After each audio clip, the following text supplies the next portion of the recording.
Good morning, good afternoon, good evening, and good night, wherever you may be, and whatever time it is. Welcome to Brew Crew. Yes, in lieu of having a morning brew on Mondays, thought I would have a Brew Crew this morning. And, yeah. Where did you send me the Janeway coffee clips, Eric? I'll have to see those.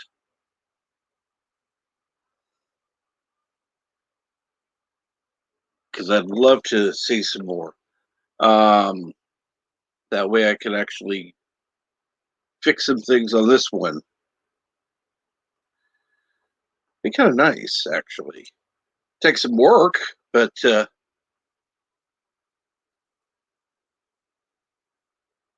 not beyond that. Here I got something a minute ago from on Twitter, so I don't see anything there. I'll need to check Discord. And I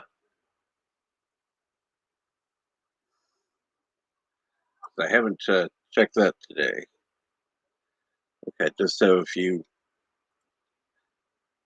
random links. No big deal. Got that taken care of. We'll check it out later. Okay. Okay, I'll check Twitter for that. Thank you. Um, thank you for letting me know. I figured you'd send him in a DM, but I'll check there in a little bit. Right now, what I want to do is go ahead and get the link out.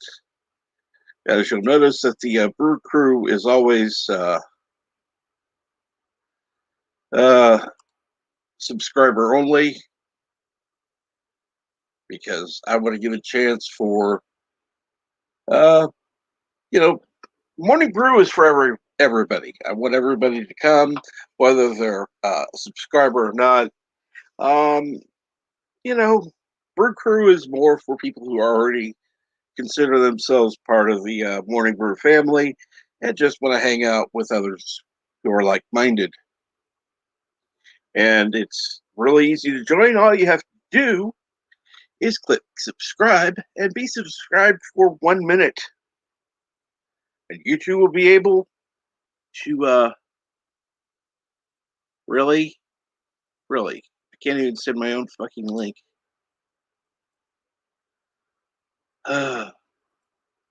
Okay, that's fun. Thank you. There it is. I only had to send it a second time. And uh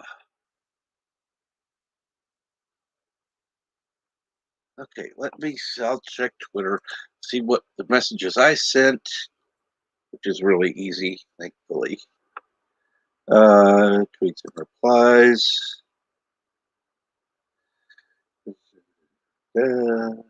Heart. Uh, there we go. I think I found it. 13 minutes until live. Ah, ooh.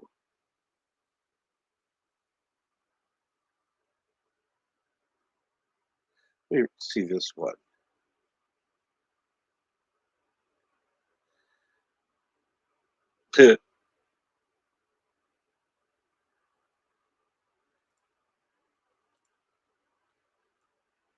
For some reason, it's not.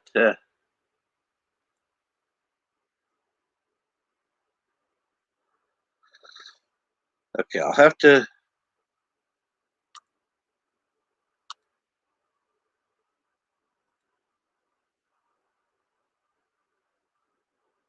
Okay, I'll have to clip that one.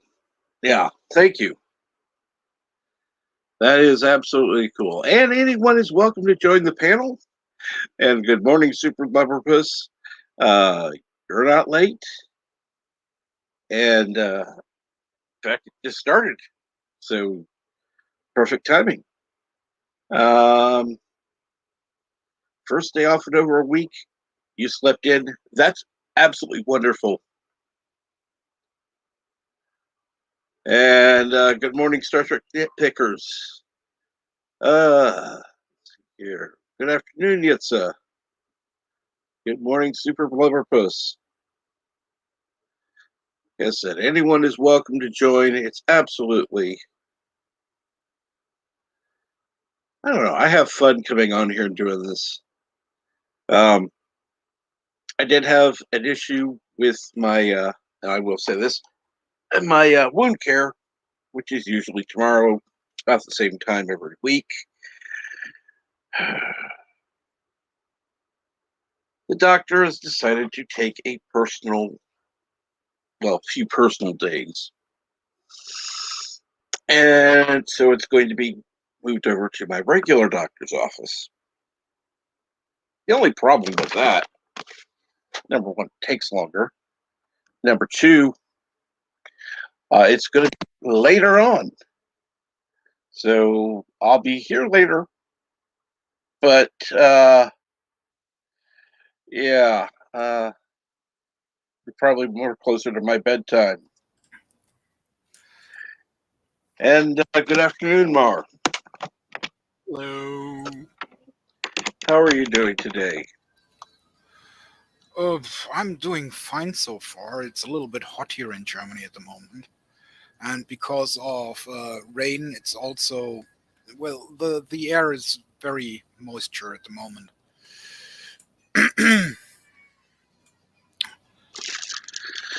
Let's see here. I've got something in the mail. I have no idea what it is.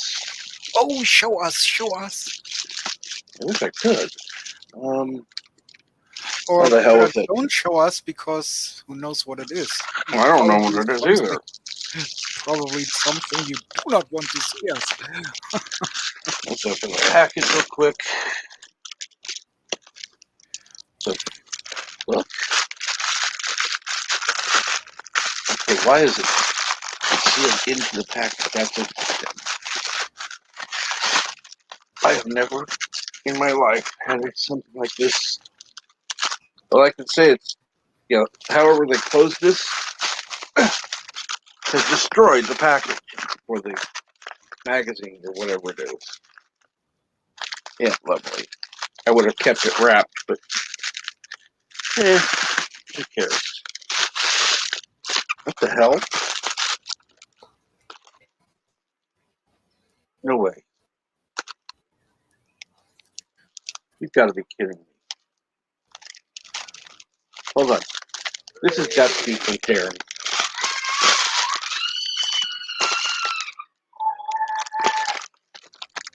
I don't see it. All I see. Did I order that one? I don't think so. All right. Yeah, it screwed up the packaging, so yeah, it's going to be a little screwy, but okay. Yeah, I can always tape it. Won't be as pretty, but I have my Hyperactives book from Darren Wagner. I may have ordered it. I don't remember. It's definitely cool looking. Damn. Okay, wasn't expecting that. And good morning, Michael T. Hopefully you are going to be going to bed. And you're more than welcome for joining you today. I always love joining you over there. Number one, it allows me time to sleep in every Monday. And, well, I don't need as much coffee when I start this show. So even though technically I'm on 7 days a week, it's kind of different because I'm not on as early. And we have. Hello, world. It's Turtle Cry 5. Kapla. Kapla. To be honest, Captain, the last episode of Deep Space Nine, What We Leave Behind, is on BBC America right now. So Okay. Don't worry. I'll talk to you later. I'm back and forth. It's paused right now while I let the DVR catch up so I can fast forward through commercial breaks. If I disappear, you know why. Oh yeah. Well, hello there, Well, bird. what I find funny is I've heard what they wanted to do with that originally, and I hated it.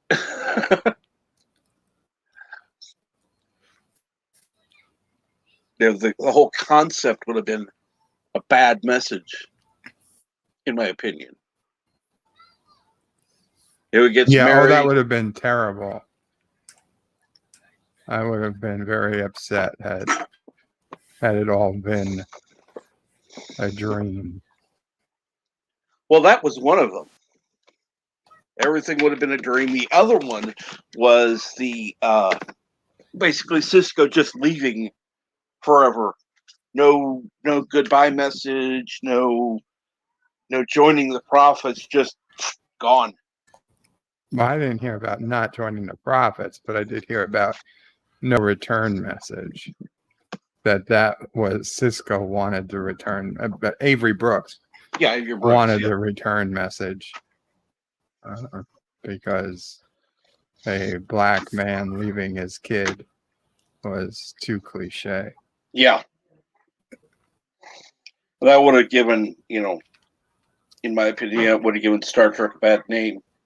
Well, other than what's being put out currently. Well, to be truthful, since he's not returned in any type of canon yet, I think and it's been 20 years plus now. I think they've got a bad name. I think it's pretty bad that he hasn't turned. If he just because he said he would, they could have put it in the end of Nemesis or anything. They could have had, oh, Captain Cisco's back or something. But anyway. Sorry.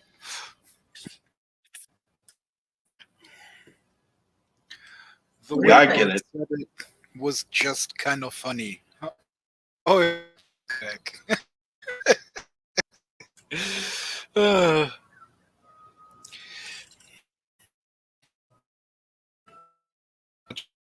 surprise there.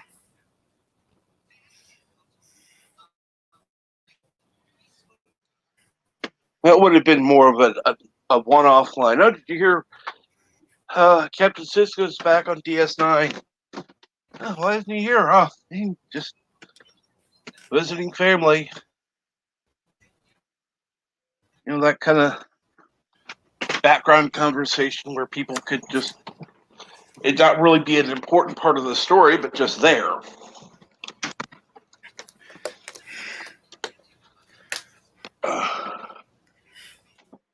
And by the way, Michael T, I do appreciate you putting the link in your chat for this stream. Like I said, I wanted to let you know backstage, but I didn't want to, actually push it during your stream.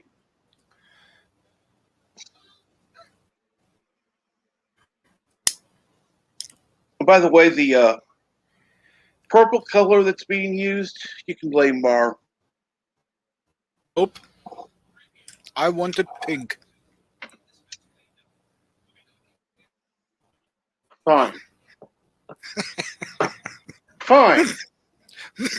The purple is all yours. Fine. Do this then.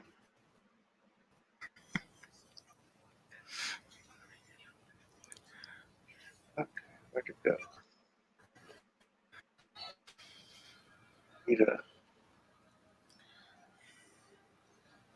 Oh, more pink.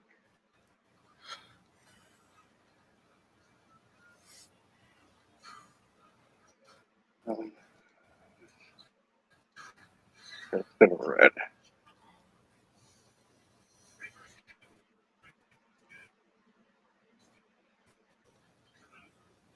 Oh.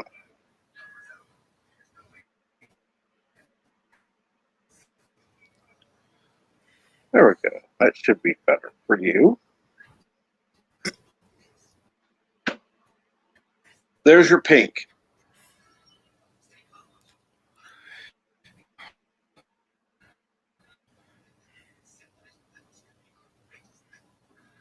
A nice manly pink from R.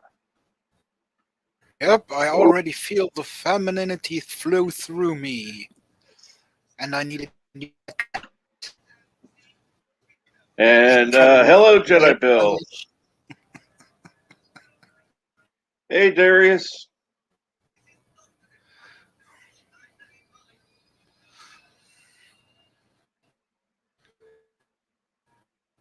What is going on today?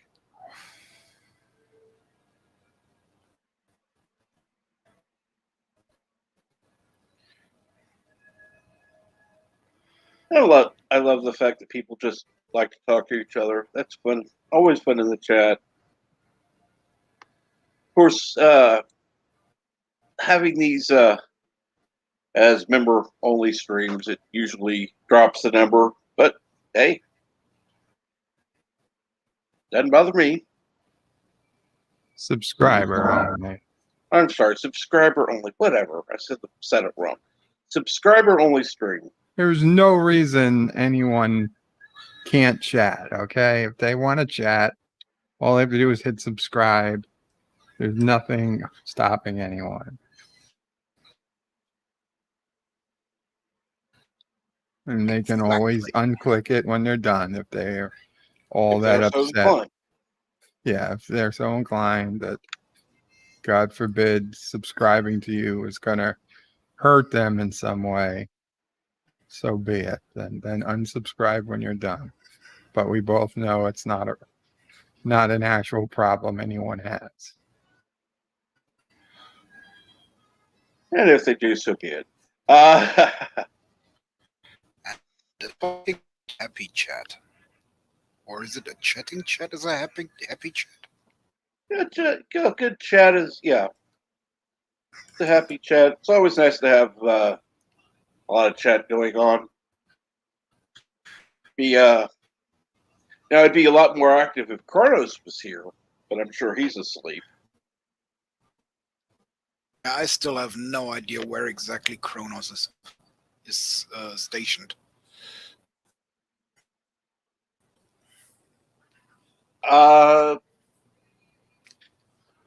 Somewhere in the state of hell. I mean, New York. New York, yeah, upstate-ish New York. Be quite early in the morning there. No, it's 11:20 a.m. Then why would he be asleep at that time?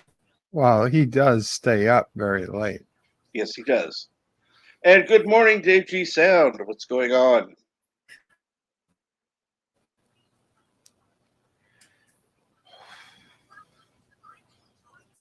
And yes, sleep well, Michael. And okay, good. At least you had your food before going to bed.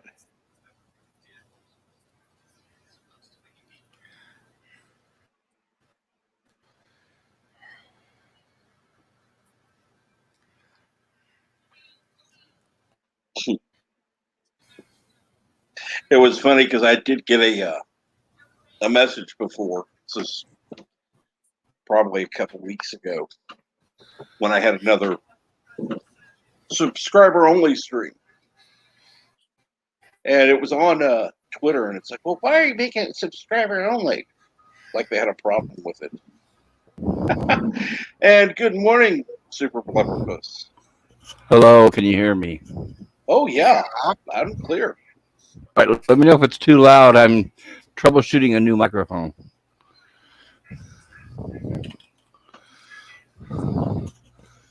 Yeah, we hear it. You are outside and there is a hard wind blowing. You can hear wind blowing? Yeah. Oh, sorry to hear that. Maybe I need to turn down my mic sensitivity. It was only for a second. I don't It hear just it for anymore. a second, yeah. No big deal. And Dave says it's a bit too loud. Okay. Thank you. Appreciate your patience, guys. Absolutely. Is this any better?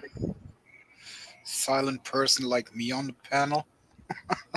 Well, I don't want it to be over loud or be too loud compared to you guys.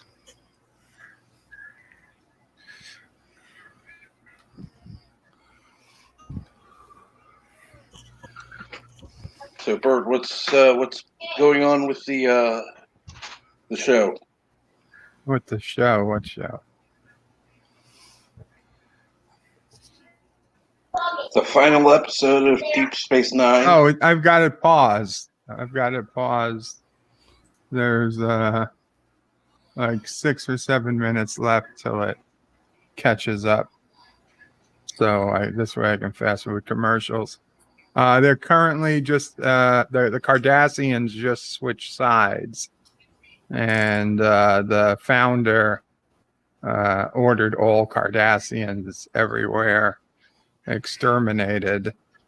And I'm sorry, Damar just got shot, and so they're storming the building, and Wayun just said he ordered most of the guards to go exterminate Cardassians. So there's not a lot of guards left in the building. So he just sent of the last 4 guards, he sent 2 outside to protect the founder, and then he kept 2 guys inside. He's like, "You guys stay here in case they fail." And, Hey, Jedi, you already leaving? that's where we are. I was going to say, of more interest to me at the moment was I just saw the trailer for Dexter. Mm-hmm. It's coming back, and it's November 7th. We have a date. Cool. So, I mean, granted, it's a little whiles away. I mean, basically at my birthday, which it's a week before my birthday, but I hope they don't fuck up Dexter. That's all I can say. They probably will, but I will be watching at least the first episodes. And hello, Zach Leary. Hey, good to see you again, man. Well, thank you. Nice to see you again. What's been going on? Hey, sorry, I've got the replay. Not much, dude. What's happening with you? Not too much here. Just having a different show this morning rather than the normal morning brew. Well, who mentioned Dexter? That was Bird. I did. Dude, what a great fucking show. That was what a great TV show at the time. It's one of I'm the looking few forward that got to the it. I whole mean, family have you heard together. you heard good things about it, or what's going on with that? All I've seen is the trailer, and it looks. I didn't even know there trailer. was a trailer. It dropped either yesterday or today from Comic-Con. And it looks good.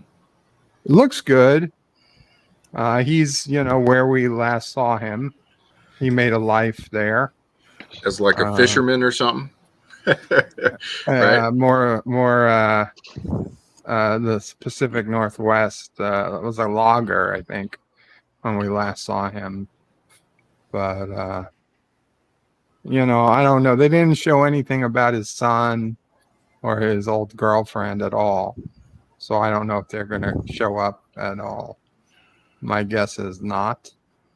But as long as they do a good job, man, I don't care. I just hope they do a good job with it.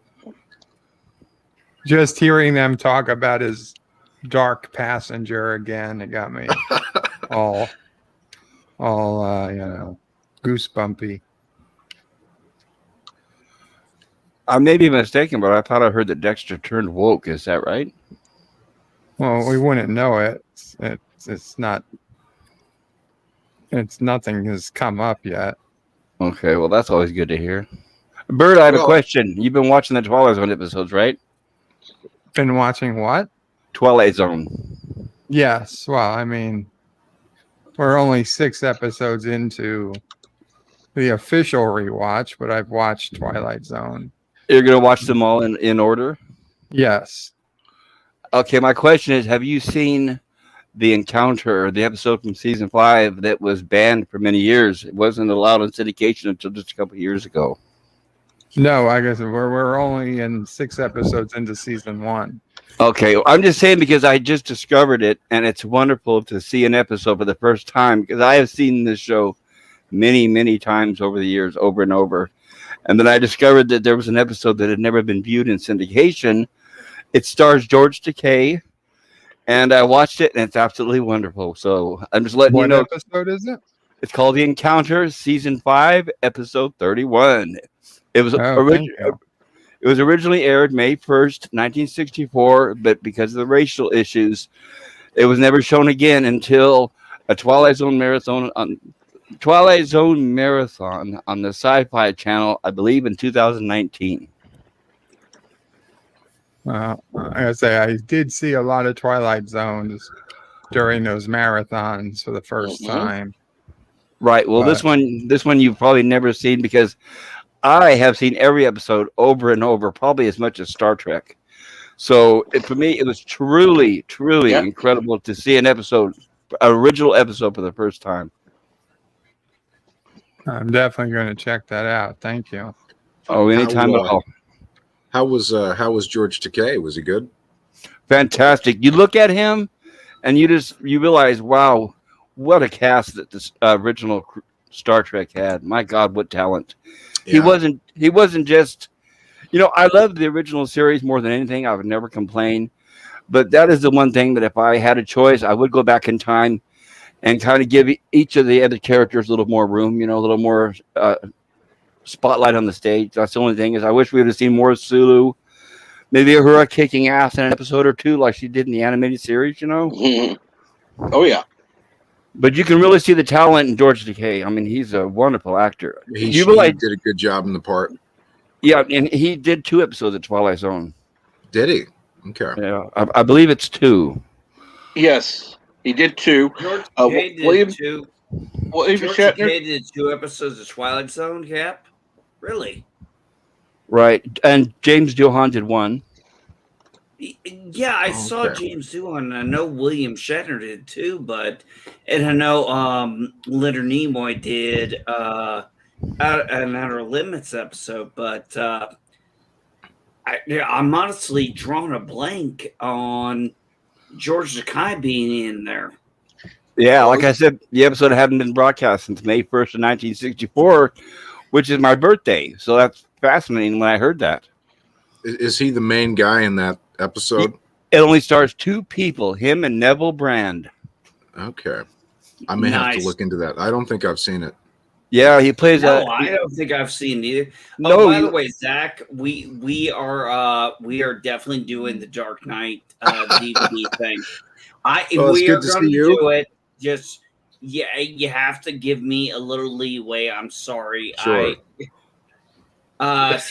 Dude, I wanted to do it this weekend, but damn it, internet went out. We were literally, I told Captain Trek, we were literally like 4 days, 4 days, 3.5 days, whatever you want to call it, back in the early 80s. My wife and I were fine. My kids, that first day was a nightmare. Now, for those of you who don't know, the episode that George Takei was in was called The Encounter. It was the 31st episode of the 5th season of The Twilight Zone. And William Shatner was in The Nick of Time, episode 43, and Nightmare at 20,000 Feet, which was episode 123. Yeah, Captain Trek. I think that's one thing a lot of people remember him for was Terror at 20,000 Feet. But Nightmare, they forget he was in an earlier episode. Correct. He was so fucking good in that, guys. Terror on in 20,000 Feet. What a kill! I've seen it recently. I maybe saw it a month ago. He just destroys that part. But I will say about Bird of Prey is your Chang profile picture's creeping me out. I see it blinking once in a while. Oh, you're new to that? Well, at first I thought I was, seeing shit, but Nope. No, you're not. I'm sorry. Yeah, it's really blinking, and yeah, it threw me for a loop considering he's doing my favorite Klingon of all time, General Chang. And yes, folks, I take General Chang over any other Klingon any day of the week, twice a Sunday. And NB, if you didn't fart so much on the couch, it wouldn't stink. I was wondering where the stain came from. I was wondering if you were. I honestly was wondering if you were going to actually respond to that. No, that's cool, buddy. Damn. I'm sorry to hear that. It's incredible when you see that how they made 30 or 40 episodes per season of the classic Twilight Zone, and the modern Jordan Peele one, they barely squeaked out 8 or 10, and they stunk. Oh, I didn't even see it, man. I didn't even see it. But the Shatner episode, though, I think is so good. It's so good. It even holds up today to a great margin. You know, you've got the I think it's called the Gremlin is the monster in the piece, right? That's right. But Shatner, the great part about Shatner is you can't really tell in that episode if he's crazy or if there's really something going on until the very last scene in the episode. Exactly. Yes. And here's my avatar for watching the Twilight Zone. Yeah, it's crazy because the John Lithgow remake didn't even come close. Shatner's is way better than that. Oh my God! What disaster that was. It was over the top and it was too comedic. I think they were trying to get too many laughs out of it. Well, I didn't like the Gremlin either. No, that was terrible, especially when he shook his finger in the guy's face. It's like, oh, come on, are we 5 years old? Well, the Gremlin. About Zach, Super. Are you guys talking about the Twilight Zone movie? Yes, the remake with John Lithgow of the Terror of 20,000 Feet. Okay. No. Yeah, sorry. I was trying to keep up with that. I'm like I said, I'm fucking tired as hell, but I can't sleep. But yeah, I was trying to. Yeah, John Lithgow. I remember.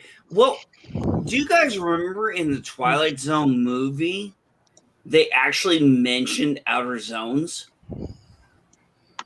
Outer zones or outer limits? Outer limits. Sorry, I said outer zones. Outer limits. Yes, they did briefly. I don't remember that scene, but John Lithgow. I think we'd all agree that Lithgow's a great actor, but I just didn't like him in the movie. Oh, he is a fantastic actor. It's just that it was a little way over the top. It's like the director kept saying more laughs. And I don't know. What made the original so great is the tightness of the script, the suspense, the fear. It was so good. So good. You're right. My worst thing about that movie was and I don't remember the name of the episode, so you guys can probably help me out. The one where it had Billy Mooney in it. It's a Good Life. Yes. And they redid it. I did not like that because when I saw what he did, I thought he was, he wasn't necessarily as even. He didn't come off as bad as Billy Mooney at the time. Well, no, you have to remember that segment in the movie was directed by Joe Dante. That's why we got the Looney Tunes and everything in it. Yeah. So hey, but how often do you get to see Bart Simpson in action, right? Hey, I tell you what, thank God they haven't they didn't try to do in the movie Talking Tina. Oh God. That's a great episode of the original though. Yeah, but here's the thing. They made that Twilight Zone. Here's why I won't buy it. They made that Twilight Zone movie to be like Twilight Zone was all about horror. Twilight Zone was never just horror. Not even close to horror. And they made that. That's why I don't like the Twilight Zone movie, because they made it all about the horror. Except for Kick the Can. Yeah, except for Kick the Can, which was the only good thing in that entire fucking movie. That's funny because that's the one most people consider the weakest. I don't think it works as a movie. Strongest. I think it's best as a anthology show. I totally agree, and it works best as a half hour, not an hour. When they extended it to an hour, it just didn't work out. Well, they tried to copy Black Mirror. That's where that whole thing comes from, man. Although Twilight Zone was out long before Black Mirror. I know. If you guys remember, the reason for the reboot. The reboot. Seasons 1 through 3 are 30 minutes, or roughly the 30-minute time frame. Season 4, they went for the hour-long thing, and it was unpopular, and they went back to the 30-minute format. Correct. Yeah. Wife's here. I gotta mute. No problem.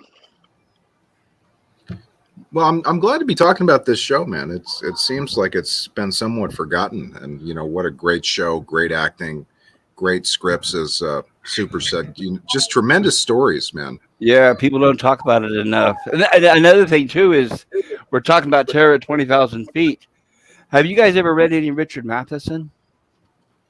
Hey, give me a title. I don't know. I Am Legend.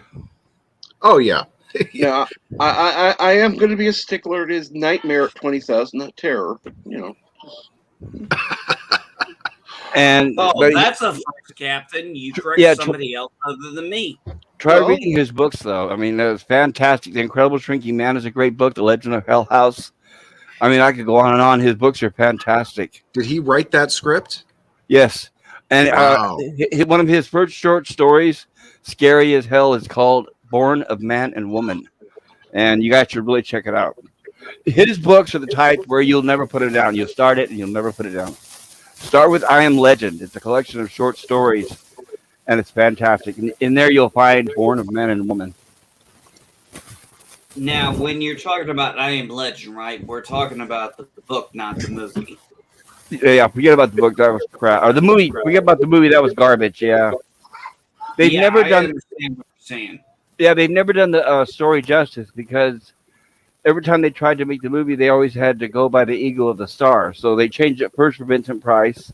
Then they changed it and made an action figure for Arnold Schwarzenegger. Charlton Heston. And then, of course, we all know what they did with the Will Smith version. So don't take any of those in this credit, because they're not canon. They don't really exist. Read the story. It's more like Night of the Living Dead. Yeah, one of the funniest things was when I try to always keep my book and movie canon separate, but I went and saw Starship Troopers and thought it was a fun, campy sci-fi romp. It was. I loved it. Then I read the book. Oh no! Oh my god! I'm like, why isn't this the movie? The only other time I've seen the dude from Total Recall was in that film. Which guy? Michael Ironside? Arnold Schwarzenegger. No. The guy who gets his arms cut off in the elevator. That's Michael Ironside. Yeah. What else? Oh my god! I remember him from Scanners. 2, Quest 2099. Scanners. Mm-hmm. Haven't seen. Yeah, that. Scanners. My god, he's like the ultimate go-to bad guy. Jeez, he's done No, a lot of I didn't stuff. say he was bad. I said that's probably the only two films I've seen him in. No, it's great. I saw an interview with him once. He is very funny. But I saw an interview with him once, and he said everywhere he goes, people think he's a bad guy because of the way he looks. One time he said he was stopped in traffic at a red light, and some lady looked over at him, recognized him. He smiled, and she took off because she was scared. I can believe that with Mike. Hey, I'm going to say this, and this is sacrilege, but it's the truth. Michael Ironside was the only good thing about Highlander 2. Well, Sean Connery. No. You know, I had somebody tell me because no. I had deal with the Sean Connery thing. I like Sean Connery being Mac. That was great, but no, Michael Ironside was the best thing about that movie. Well, he's the best thing at Only everything he's good thing. done. it He would have did- been funny if he answered his phone saying, "Captain Track, how may I help you?" But another movie that Michael Ironside did, he actually was very good at comedy, very adept at comedy. He made a really good movie with Bill Paxton called The Tenant. And if you guys can find it, check it out. It's very, very funny, actually. I don't think I've seen that either. He is Michael Ironside is a Michael very Ironside has done underrated so actor. He is. He's very underrated. He just did something recently, though. I was surprised to see him. He's gained a lot of weight. But just maybe a month or so ago, he popped up in something brand new, and I was surprised to see him. Well, good for him. Good for him. Very underrated. Yeah, I mean, I could go on the list of all the movies he's done. Every movie he's done, he's elevated. Well, he was great. I could He was imagine great you and in I Starship Troopers. Well, Oh, absolutely. yeah, Well, so he was in Starship Troopers. He was one of the best parts about that movie. right, him and Clancy Brown, right? Yes, absolutely. Ironically, here you want to talk about a Highlander reference there. Clancy Brown and Ironside were in Highlander movies as the villain. Right. You know what's so funny is I had said on a podcast a few months ago that I had not seen Highlander. Right. Somebody said to me that my nerd card had been revoked. Yeah, I get that a lot. I haven't seen it. Yeah, I hear it's great though. The first one is pretty good. It kind of gets weak after that, kind of downhill. And I heard Sean Connery's accent was he didn't try to hide his accent at all. A Spanish British man. What can you say, right? Ramirez. Well, remember, he's not Spanish. He's Egyptian. Oh, that's right. Ironically, it was a show called Highlander, and the Scottish guy was an Highlander. He didn't have the national. Well, did you guys hear? I don't know if you heard or not, but did you know that Sean Connery was written? The part of Cybok in Star Trek V was written for Sean Connery. They actually had him planned for the role, but he couldn't do it because he was busy with Highlander 2, and that's why they got Lawrence Luckenbill. In which Star Trek? 5. I'm surprised that they thought he would take the job. Well, the only reason why he did not is because he was booked with Highlander 2. So the question is, which one would have been the worst decision? He doesn't seem like a sci-fi guy. I know he did that one weird movie. What he was did Time Bandits? Yeah, which was kind of strange. I mean, let's be honest. It depends on your taste for Terry Gilliam. I think it's an excellent movie. Okay. I like everything Terry Gilliam does. I respect your opinion, but it was kind of weird. It was weird, yes. Terry Gilliam from the Monty Python. He's the director who did Brazil and a lot of movies like that. 12 Monkeys. I'm not a. Okay, I understand. I'm not a big. I actually don't like Monty Python. Where's that geek card at? No, let's see here. It's just the truth. I don't really get British humor. That's okay. You have no arms and no legs. You're beaten. And NB, this is it's like a flesh wound. Like this? What? Bitch!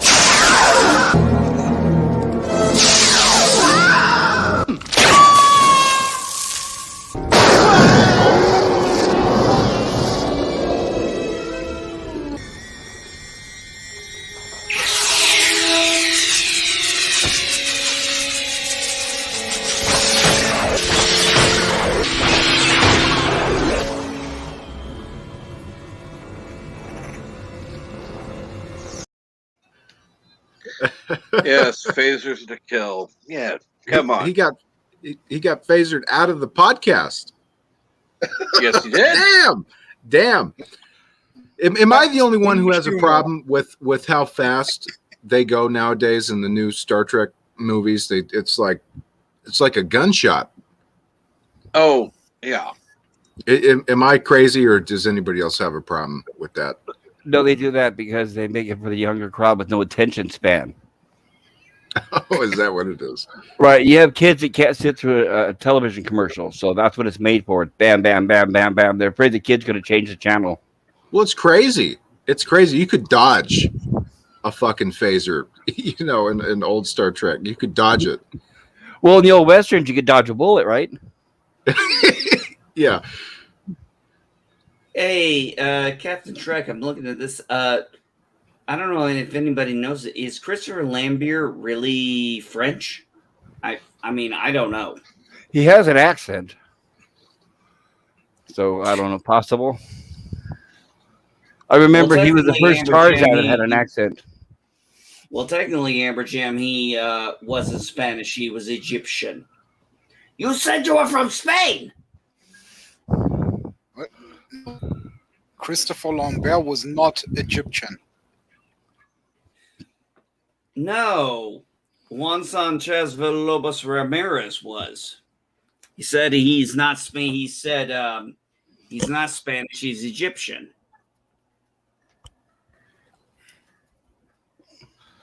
Oh, and by the way, guys, I seen this the other day. The original Star Trek, one of the original phasers is selling for like 60 grand or something like that. Oh, yeah. Jeez. It's just a flashlight. I mean, that's expensive, but I mean, imagine having that in your collection. You know what this friend of mine actually bought on eBay? He bought the original graphics, letters, and numbers from this Enterprise model that they used for the shooting model. Wow. So they looked like a miniature version of when you buy the Ertl models. So what they were like about 4 inches by 4 inch letters and numbers, and he bought the whole sheet, and you could see where they cut out the numbers and letters for the Enterprise. Yeah, and the cool. NCC 1701 was missing and all that stuff, and he paid a pretty good penny for that. I just picked up, and this was shocking too. I did a podcast yesterday. Everybody was shocked that I had picked up for $2 at a yard sale the original Empire Strikes Back record albums. Wow. $2, fucking $2. Are you serious? You gotta be fucking kidding me. Yeah, and I thought to myself, this got to be worth a lot more than that. But it's sitting beautifully in my little puny little collection of toys and stuff. I got the Terminator toys and a few things. But I remember once I was at a yard sale and I found a little book for 50 cents called "I Am Not Spock." Wow. Oh. Wow. Yeah, that would have been you know what? That documentary on Netflix of Nimoy was just amazing. It was. It's too Just bad that amazing. Gene Roddenberry's son doesn't care as much about Gene that Adams does about Leonard, right? Yeah. I am just phenomenal. Ramirez, Chief Metallurgist and Royal Vizier to Charles V of Spain, and I'm at your service. Who? That documentary, man, was just phenomenal. I've probably seen it, 3 or 4 times.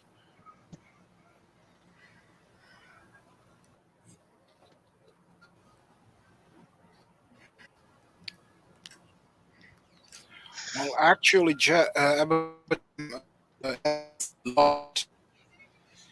he also talks about his time at the Japanese.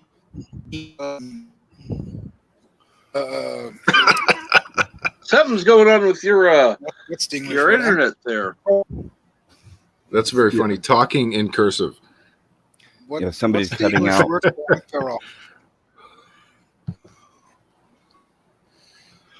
I was at a Star Trek convention in San Francisco, and this was right before Star Trek 4. We were anticipating Star Trek 4. And a friend of mine were in the elevator. This is the Hilton in San Francisco. We were in the elevator. We were coming down the elevator in a hurry because we were late to get to the convention floor. We stepped down the elevator, and he bumps into Mark Leonard, and he almost knocked him down. Wow. But Mark Leonard was very nice. And by the way, another person I got to meet and personally shake hands with was DeForest Kelley. He was also very, very nice. He wrote a little book, poem sort of thing, like a little pamphlet called The Big Bird of the Galaxy. He was kind of selling those. And those are worth a lot of money now. They were never actually officially published. DeForest Kelley was just making them on his own and printing them out. I was surprised that they decided not to bring Shatner into the JJ films. I mean, well, they couldn't because of his weight. He would have had to. He would have been voiceover only if he would have been in it. Well, they're not going to say that, but that's it, of course, right? They can't show. I don't care if he's fat, man. You and I don't. The fans care. Well, you and I don't, but it wouldn't fit into the story. I mean, come on, he's a retired. Well, it's just like, remember how in the first original series, how they used to do physicals and Bones used to make sure everybody was in good shape. Remember that? By the time we got to the movies, look at Scotty. There was no more physicals, right? So they had to kind of let that stuff slide. Right. Well, I don't think it would have been a problem, to be honest with you. In terms of the fans, I think people would have. You could have shot him from the, the shoulders up, if you wanted to. Oh, yeah, right. I could have done like on a view screen. But when you think about it now, in hindsight, though, don't you think it's a good thing he did not do it? I mean, I think Nimoy should not have done it either. I think it was just a paycheck for Nimoy, sad to say. Well, I liked seeing him again. I liked seeing him. It was good. It was good, but then the only reason why they were there was just to hand off the character to somebody else, which I thought was very. He believed so deeply in the character that I think it was probably a little bit more than a paycheck for him. I think just stepping back into those shoes, or maybe I should say ears, probably was a good experience for him. I don't know. I think that him handing the reins to Zachary Quinto was BS. I think he just handed it to the first person. He said, "Look, here's going to replace you," and he said, "Okay, fine. Where's my check?" Unfortunately, I do have to agree with that because that JJ Truck sucks. Yeah, no, I agree. But I can't find any really good thing to like about it. I mean, it's like it was written and filmed by a 12-year-old kid that's high on sugar. But Spock Prime dude was badass. I don't care. Spock Prime was a badass character. Oh well. Well, if you remember correctly, wasn't Spock the one that got broken and blown up pretty much? Well, if you remember correctly, JJ said he wasn't really a Star Trek fan. He was a Star Wars fan, and that's what we got. We got Star Wars in our Star Trek. Is that what he said? Yeah, exactly what he said. No, he said he hated Star Trek. What? Yeah, he said he hated it. He didn't say he hated Star Trek. He just said he thought he was more of a Star Wars fan. And then why hire Then why fucking hire the guy? I don't know. I don't know. Wow. Honestly, I like them both. I think you can like them both, to be honest with you guys. You can. I'm a big fan of both. Well, I am too. But me too. Obviously, this guy did not know Star Trek. Well, as soon as they were announcing that he was going to be doing Star Wars, I'm going, no, fuck, it's dead. The reason why he didn't like Star Trek is because the stories and the stories and the plots were beyond his comprehension. That's why he doesn't like Star Trek. The palette to make a great movie has already been proven out. So it's like, what is this guy talking about? If he's a guy who's coming in to make a film, just look at The Wrath of Khan. That's one of the best movies I've ever seen. Well, that's the problem. They've looked at that and they try to repeat that same thing over and over and over. But you guys need to remember this. The guy who directed Wrath of Khan did not know much about Star Trek. Exactly. But when he was hired as a director, he researched. Right. Well, what a great fucking movie. Ricardo Montalban, I read this not too long ago. Ricardo Montalban, because at the time they were about to do Wrath of Khan, he was still on Fantasy Island doing that role. So which I've never seen. Has anybody seen Fantasy Island, by the way? It's okay. He's the best part of it was Montalban. Okay. Plane, boss, the plane. But anyway, he was on Fantasy Island. He had been doing that. And he, you got to remember, this is the early 80s. So VHS is not as mainstream. I know people don't know what a VHS is half the time anymore. But simple fact is, in 84, not everybody had one of those. He asked for a copy of Space Seed. I don't even think he knew the episode. He probably just said, "Hey, can I get a copy of the episode?" Yeah, exactly. They brought a tape to his room or to his trailer, yes, right? They did. Yeah. So he could remember very smart of him. Role. Yeah. Now that fucking dedication between Exactly. the director and What's actor. funny was, he was really ready to go when he stepped in front of the cameras. He was like, The director said, "No, dial it down, dial it down." Well, I think I may have seen the same interview you did, Geek. I saw an interview with him where he said once he saw the tape, he said, "Oh yeah, that's what I was doing. That was my mindset," and it kind of brought him back into it. Yes, Zach. Yes, I think we definitely saw the same interview. I think we did too. What a great Yeah, we man! definitely did. What a great Because man. remember, he was like he said. Did he say? I was doing Fantasy Island. He was doing that character at the time, Yeah. and he was like, "Yeah, we saw the same. We saw the same review." He hasn't done too love many. that. He hasn't done too many interviews. I bet you we saw the same one. Right. But what a great yeah, actor, yeah. guys! I mean, just phenomenal. Just He was amazing. very underrated. He didn't do enough. He should have done more. He would have been Well, a great Zorro. Well, I Yeah. think one thing is, it showed the fact that he had dedication. It's like, okay, I'm going to be doing this role. Oh, wait a minute, I played this character before. Let me see how I did it so I can get it right. Well, and not only that, but build upon it. He built upon it. He built a mountain upon his earlier part. But I don't think without seeing that original airing of it, he would have, this is a character. But now he's got something, he had something to go on. He's like, oh yeah, this was the mindset I was in. Well, there's something I liked about the Khan character that I think is kind of lost in modern Star Trek is I don't need 800,000 ships and CGI bullshit and explosions. I'll take the dogfight from Wrath of Khan over any of that shit any day of the week. As you had Khan fighting Kirk in an inferior ship, which proved out the fact that he was a worthy opponent. Because remember, guys, he was fighting in an inferior ship. In a Miranda class versus a Constitution class. Yes. I remember some people, Zach and everybody, saying, well, how the hell does Khan know about Klingons? I'm like, Khan is a fucking genius. You don't think that he can access all that computer information on the Enterprise like he did in Space Seed? We all know this because he took over the goddamn ship. Do you really think he wouldn't have been smart enough to figure out how to do a Miranda class ship? Even updated technology? He figured it out. They even figured out how to make repairs. Exactly. When the ship got damaged, they actually made repairs, remember? Yes. Right. Well, Khan made sense as a villain in that film. He was a guy who had been, he had a axe to grind. It all made sense. I mean, Khan in Into Darkness, it's like he just shows up out of nowhere. It's like, who is this guy? It's not as powerful as the original story. It lacks that personal connection.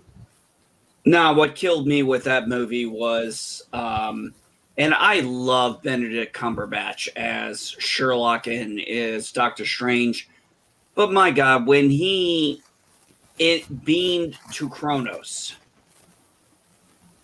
that's when I was like, I just literally, my head went like this. I was like, are you fucking kidding me? You can't beam to fucking Kronos. Trek, do you have the Picard facepalm on standby or no? No, I don't yet. Oh, okay. I have a question for you guys. Okay, go for what's your question. Head. The bald head. Oh. I have a question. The sad part is, sorry. And yes, you're right, Michael Garrick. They were all geniuses. I have a quick question for you guys. Have you ever given a second thought to where when Kirk said, Khan, what is the meaning of this attack? What have you done with the crew of the Reliant? There's no mention after that of the crew of the Reliant. I thought they were on, he set them on SETI Alpha 5. Correct. Right. I think you mean he beamed the whole crew into those cargo bays? That's what I was wondering too. Remember the space seat? Does Khan have my question is, do you think Khan would have the compassion to do that, or would he just beam him out to deep space? No, he just beamed him to the planet. Yeah, Khan is not. You got to remember, Khan is not a genocidal maniac. Right. I thought He's not a monster. I thought the He has- If I was going to call him anything, I would say he was probably, like Captain Kirk said, he was the best of the tyrants. Right, Maybe but- if he had won Okay. the eugenics war, he might have been what they've called at times a benevolent dictator. Well, do you Not guys I'm saying remember that's a that? good thing. Do you guys Hey, remember Keely that Joe. episode? Do you guys remember that episode of the original Star Trek where you had that guy on the planet who was going to execute half of his people? Yes. What episode was that? Oh God, that was the one where it was the guy who was the actor, and they noticed him. I'd have to look. I'd have to grab my. I think that was season 1. I'd have to grab my Blu-ray. Super Trek. Do you know which episode I'm talking about? I know which episode you're talking about. And the problem is, he's right. Because if it had taken longer, nobody would have said anything. Half the people died. That he made the sacrifice to save to save as many people as he could. But because the rescue got there sooner, yeah. And I'm not saying he was right in doing so. It's just that's how history would have seen it. Well, Khan was a different kind of leader. I don't think he's the kind of guy to unnecessarily kill people. I think he had a specific gripe with Kirk. Right. And that's the basis of that back and forth. I do believe he was focused on going after Kirk, but it's just that it seems like it could have been a throwaway line that somebody said somewhere in the movie, we better go back and look for the crew, or something, but it was just like never mentioned again in the entire canon of Star Trek. No, it was mentioned at the very end of Space Seed. I'd be curious. Space Seed. No, I'm talking about Wrath of Khan. I'm talking about the crew of the Reliant. Oh yeah, that was a continuity error. I never. That's what I'm saying. I'm talking about right. They never mentioned what happened to them, and even after, nobody ever said, "Hey, where'd they go? Maybe we should go look for them." I don't know. I know it's not important, but I always thought that was odd.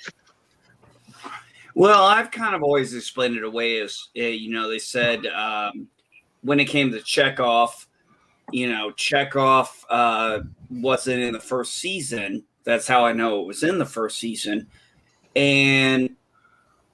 I threw that away as, well, he wasn't a bridge officer.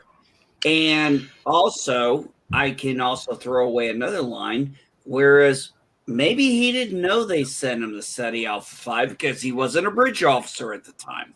Well, I would agree with Geek. It's my view that Khan basically left them on that desert planet. Right. I could be wrong. Inside you remember the outside was inhospitable, so you would have had to leave them inside the cargo bay, so they would have had to have fit inside there. So it depends on how big the crew was, right? Remember, it wasn't. Remember, they said it was inhospitable maybe because of the primitive nature of the place. But remember, the atmosphere had been destroyed. SETI Alpha 6 exploded. Now, we never find out why, but SETI Alpha 6 exploded and took SETI Alpha 5 on a different trajectory. Right. Now, why they didn't pick that up on the scanners, whether Reliant did pick that up on scanners, I have no fucking clue. Well, that's been my opinion, that he left them on the desert planet. Right. I mean, is that the consensus? I mean, is that what? Oh, it is. Okay. I even believe that. But it seems like when Kirk said, "Where's the crew of the Reliant?" It would have been nice if Khan said, "I left him where you left me," or something like that, right? Right. Well, that's an interesting perspective. Well, that's a good line, Super. That's a good line. I like that. You something like along. You thought it was good enough for me. Well, I thought it was good enough for the crew of the Reliant, right? Yeah, I like it. Yeah, that would have been a good line. I had never thought about that. That's an interesting perspective. Good line. Great line. You're right. No, I mean well, I would say it's not really a plot hole, it's a missed opportunity. Well, no, I was thinking more along the lines of where you said they actually Kirk lied and beamed them on the wrong planet. No.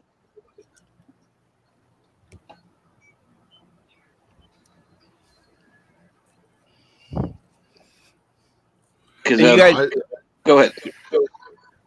well, you guys did hear that Coffin was supposed to have a son during the shooting script, right? No, I hadn't heard that. Yeah, they actually shot a scene with the son when Chekhov and Captain Terrell were in the bay.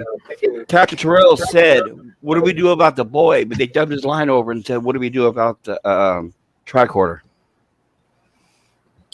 And the boy, they were supposed to take the boy with them, and the boy was supposed to be standing next to the Genesis device when it blew up. According to the original script, the Genesis device lit up, and the boy was like, "Whoa, what is that?" And he walked over with his hand, and he was staring at it as it was lighting up and going off. Well, how do you guys feel about the Star Trek books? See, for me, unlike a lot of the Star Wars fans, I just feel like the Star Trek books are entertaining. They're good, but they're not canon. That's how I feel too. Yeah, I read some, but I don't consider them canon. I think I've read 3 of them. It may be 2, 2.5, something like that. But I picked up some Star Trek books, and I picked up a new one recently.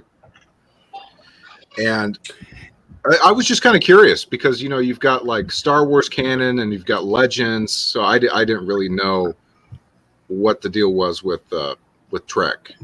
There was one Star Trek book that I picked up at a convention in the 80s that was full of short stories that were like missions. And one of them was pretty much the story of Galaxy Quest. It was pretty much the actors were at a convention or something, and they accidentally got beamed aboard and transferred or switched with the real crew in real life. I wish I could find that story. I don't like that very much. It was entertaining. When it comes to Star Trek, I've read maybe 5 or 6 books, but this is where Captain Trek and I disagree because Captain Trek also knows I'm a huge, Zach, you called it Legends. We used to call it the EU. And actually, Captain, it had a very, up until the Clone Wars came out, it had a very level canon hierarchy. It was there were a lot of holes though with what's what I'm looking for, conflicting stories. Okay, name one. Trying to remember. It's been a while since I've read any. Did you ever read the Darth Plagueis trilogy? Or not? No, the I Darth haven't. Plagueis trilogy, the Darth Bane trilogy. Sorry. No. Oh man. I guess I was going to. I have not. No, I've not seen the Darth Bane trilogy. No, I have. No, I've read Darth Plagueis too, but the Darth Bane trilogy is really just great, and it kind of contradicts. And I can't remember the name of the comic book off the top of my head. I think it was called Jedi versus Sith, but don't quote me on that. And it was literally, I mean, the last half of Darth Bane was literally almost canonical to the comic book. It was just from Darth Bane's perspective and done very well. And his apprentice, whoo! What a terrible name for a comic, Jedi versus Sith. Yeah, exactly.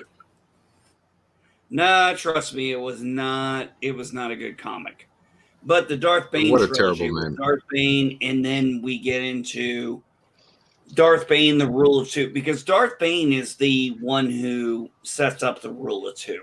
Right. Well, I hadn't read that, but I had read the Darth Plagueis book. I love that book. Palpatine murders his family, and just what a great backstory for the character. Yes, absolutely. I loved and you get that thing with House Palpatine and how Palpatine, feels that his politician father is like a loser, and just great stuff. It's been a few years, but I remember really liking it. Well, I remember when one of the biggest things, Zach, I remember was in that book when Palpatine says, "I want power." Oh God, I Right, got right. chills just because he says it to Plagueis. Well, Plagueis And- couldn't even really sense him, which Yeah. Plagueis found disturbing. He's like, why can't I sense this kid? And that goes to Palpatine's mask. Yeah, it was yeah. Whew. Darth Plagueis was a great single issue book. Darth Bane was a really great trilogy. And if you guys haven't read it, I'd recommend reading it. It's a very good. Oh, Cap, you got to say hello to someone. And good evening, Yvette. How are you doing? Hey, Yvette. Hello, Yvette.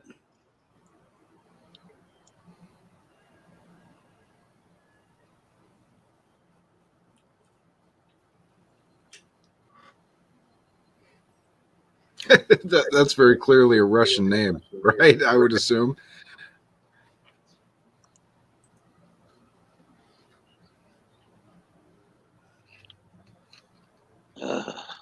Going Scarface there, Carlo. And how are you doing, Yvette? Now she's making dinner. It's more like lunch. What would be dinner?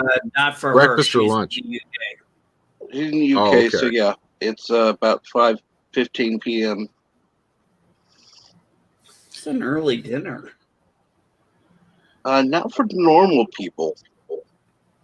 I don't know. Normally, I have dinner around 6 or 7. Normally, I have My dinner mother about 4.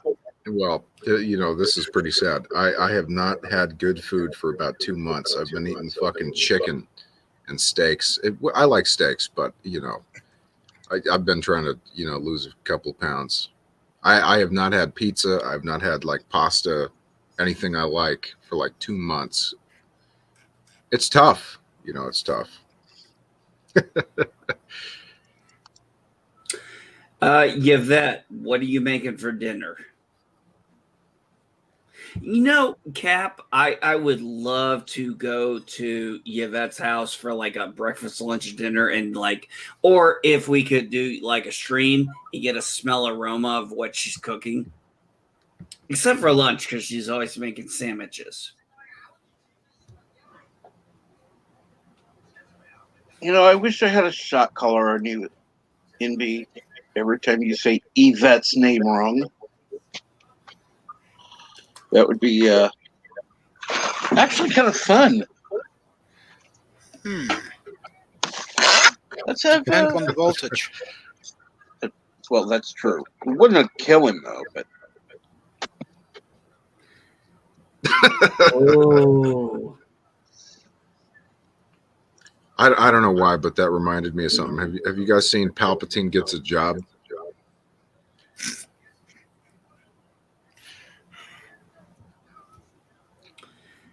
no, I haven't. Maybe we could play it. Which one? Sound mistake. You think we could play it? I can put it in the private chat. It's old. Sorry, Cap. Phone calls and paper. No problem. No problem, Bird. I'm back. Of course. You don't have to Phone play call the whole thing, the but sleep I don't know if study. you want to play it. It's up to you. I'm sorry. Anyway. Yeah, Bird, go ahead. Sorry, the phone call from my sleep study came in just as Deep Space Nine was restarting. It was awful timing, but at least we've got it straightened out. They thought I was coming in for a sleep study again. I had to re-explain to them that no, they have to send me the equipment that could be done at home. Mm-hmm.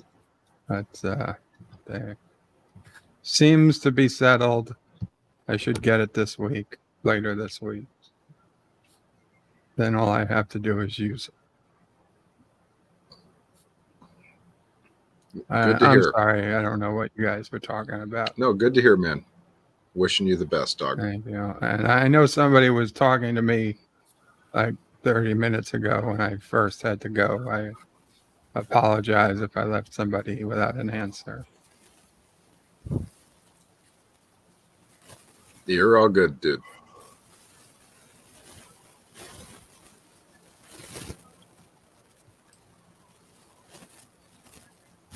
Is Trek there? Did you want to play the clip? It's up to you. I think it's kind of funny. I'm surprised nobody's seen it. So that's how it It's kind works. of an older I'm one. watching it real quick to see if there's anything. God damn, it's old. It's 2007.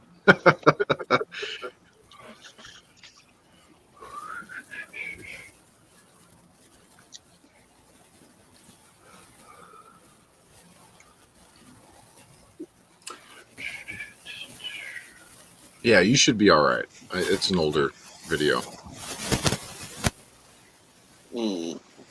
Yeah, unfortunately, it doesn't really matter. Yeah, I disagree. I played the entire Dune trailer on my channel, did like 3,000 views on it. Still hasn't been pulled down. Have you played this video on your channel? I mean, I don't think anybody's looking out for this clip, you know, in particular, but it's up to Trek, of course. You know, I'm kind of on the fence about Dune. I remember the original movie. I remember the sci-fi miniseries.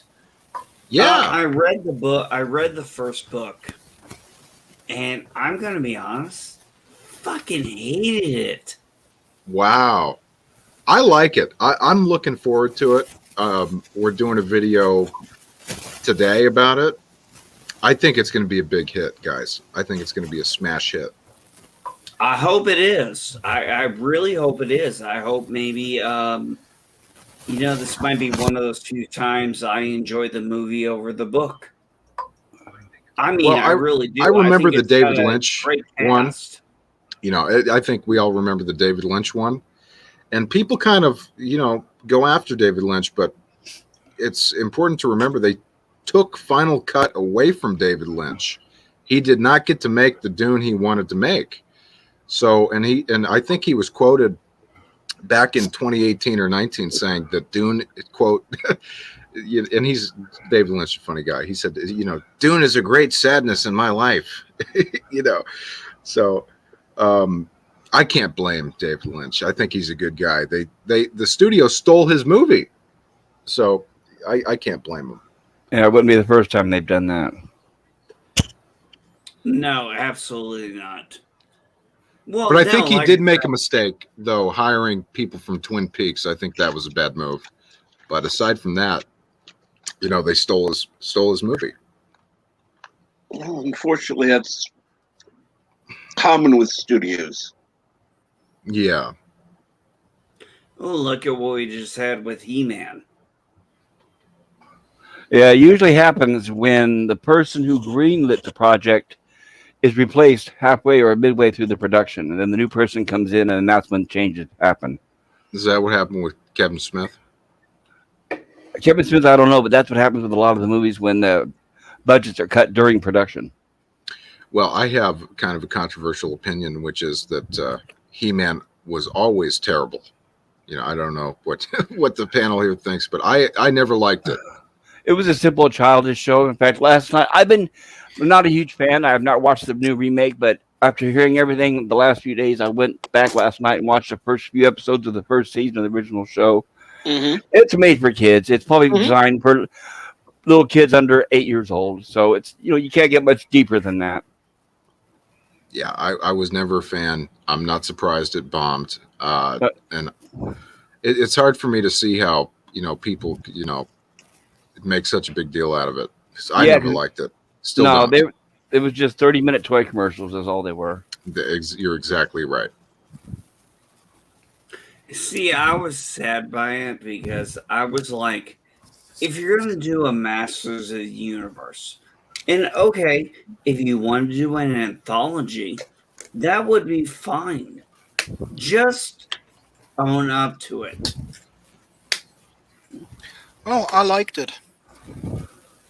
The new Oh, one? you did?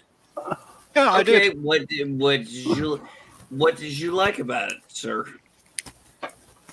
Well, the question would be about what age range were you when you were exposed to it?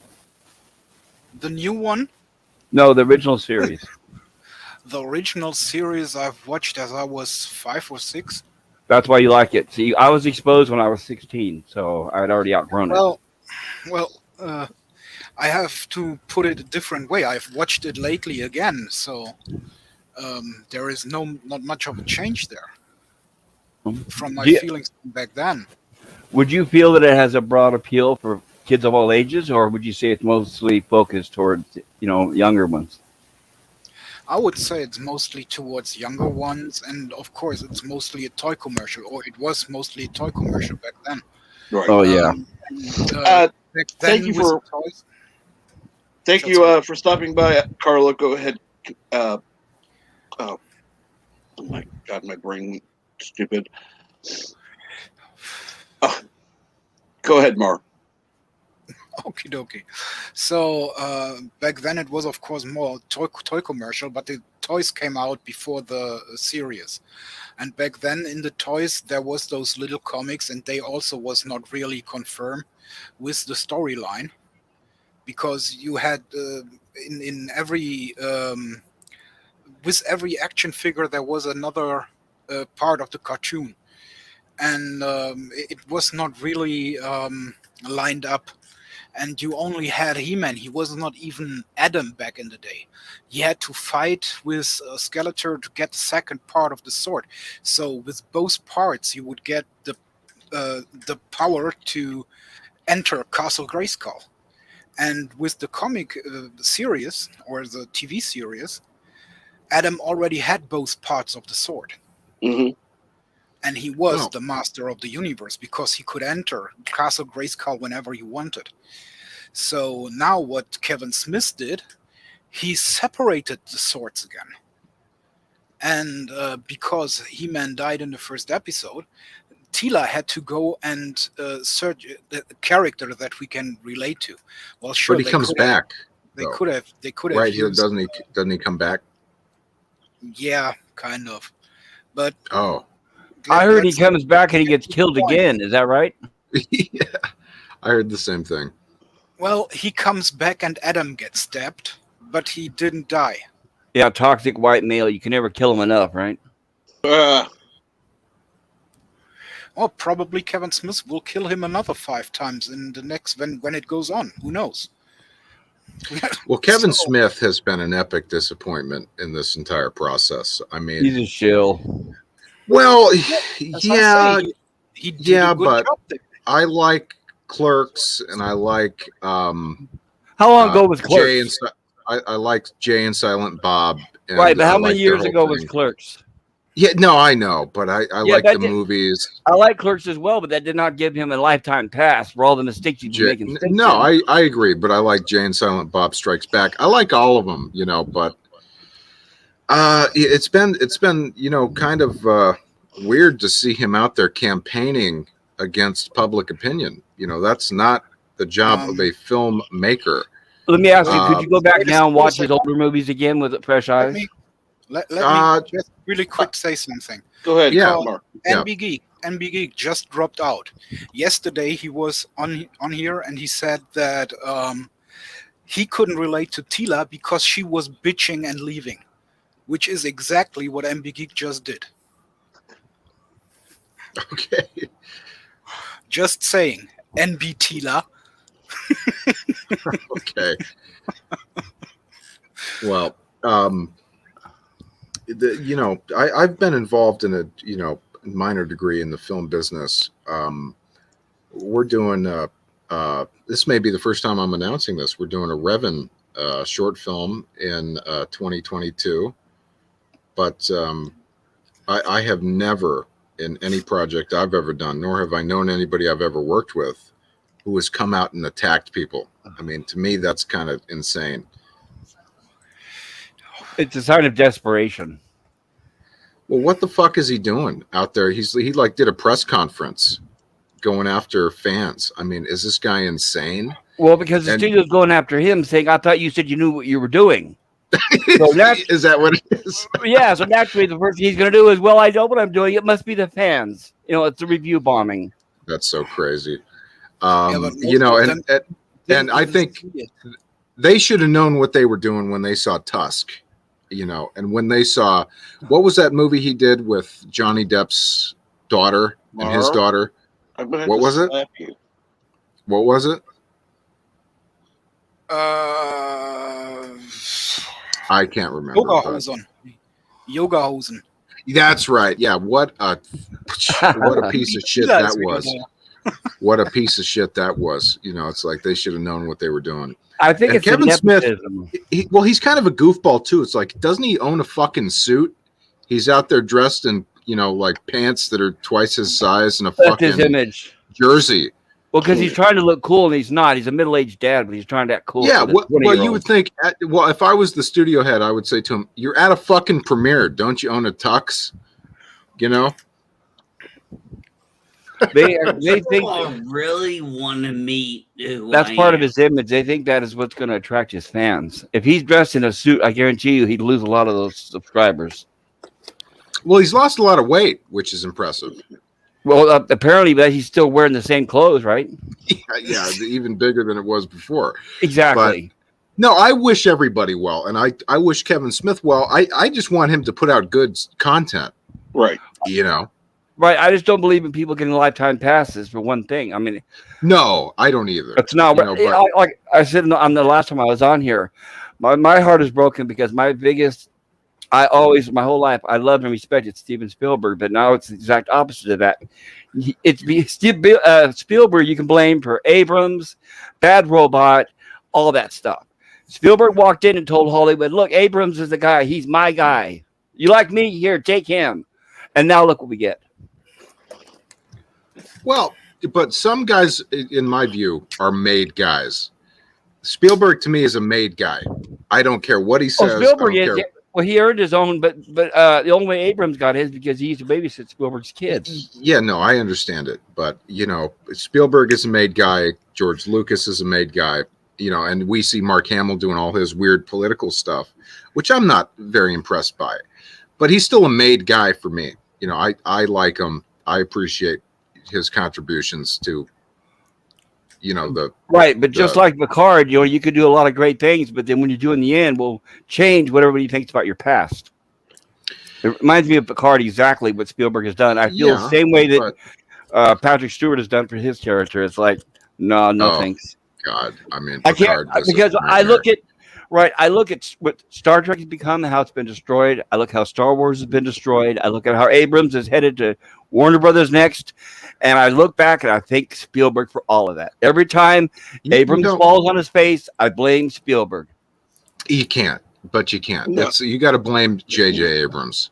Spielberg was in there watching the premiere of the what's that last Star Wars movie? I don't remember the name of it. Rise of Skywalker premiere. Right. Spielberg went to the premiere. He was still sucking up to Abrams even at that point. I don't care. I mean, maybe they paid him $40,000 to show up. Well, no, the rich all clicked together. Yeah. Yeah, who cares? I mean, he didn't. He I wasn't do. Involved. Well, the only reason why I mention it is I care because of what they have done collectively to Hollywood. Well, a better argument for you would be Ready Player One, which I thought was just a turd. It was. All it was he probably spent 30 seconds in saying, "Okay, push the button on the computer," and then that's the rest, right? Yeah. But still, man, I mean, listen, man. I mean, Jaws, Indiana Jones. Did you guys read Ready Player? Okay, hold on a second. I read Ready Player One, so yes. I think we just lost somebody. I took over NB's spot. Is he in the waiting room? Wonderful. The voice of reason is now here. Thank you. Now it's time to get scared. Your thoughts on Ready Player One, dog? Right. Have you seen it? No. Yeah, did. I did read the book, so I have to admit he stuck kind of close to the book, but you can't really go very deep with that plot. The whole rebellion garbage, that's what Spielberg threw in. That's what really ruined the movie. That was not in the book. That's when, in fact, when I saw the movie, as soon as it started at the beginning, it showed the girlfriend or whatever her name was. It showed her face. In the book, she's hidden until the very end. But they had to show that she's the leader of the resistance and she's the special one to go for, and the secret to everything. And that's what really turned it off for me. That's what ruined the whole movie. And then the rest was just a commercial for Warner Brothers, just like the new Space Jam. It was, but I think we would all agree that I can't speak for anybody but myself, but I assume everybody agrees that, for me personally, I like the concept. I think it's a good idea. I just think it was poor execution. I'm with Yvette there. Phone call. I haven't seen it. I don't know, but well, the idea is it's about people escaping reality into a fictional world, and you've got this evil corporation. You've got it's kind of like there's a game maker as well. There's secrets within the game, and the person who wins the game will take over the game maker's spot. So it's kind of an interesting concept, but the execution just was like just a mash of CGI nonsense.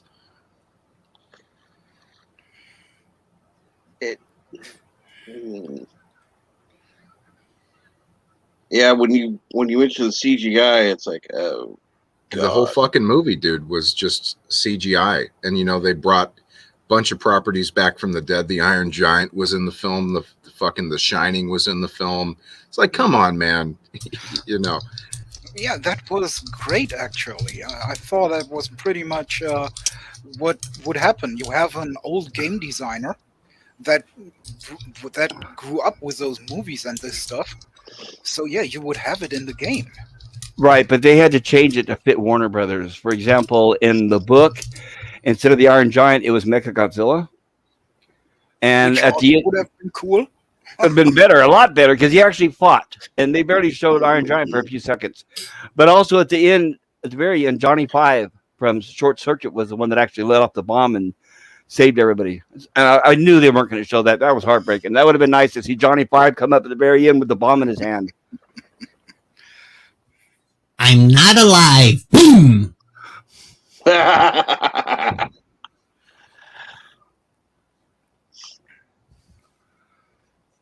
It's funny though that when you think about it, the scene of the chase scene in Ready Player One, where they showed King Kong and everything, that was almost identical to Space Jam. I think they used the same computer or the same models and everything, because it looked almost the same. Even a lot of the characters, they were right out of Ready Player One.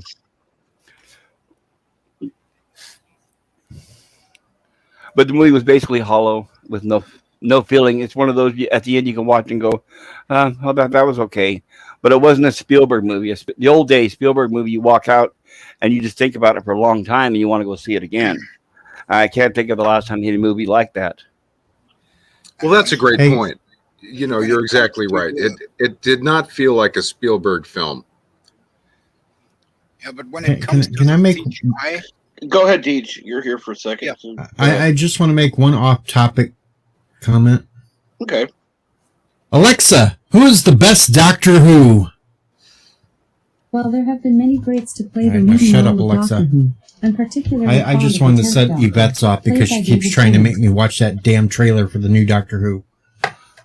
That's why it's time to put Alexa outside in the dumpster.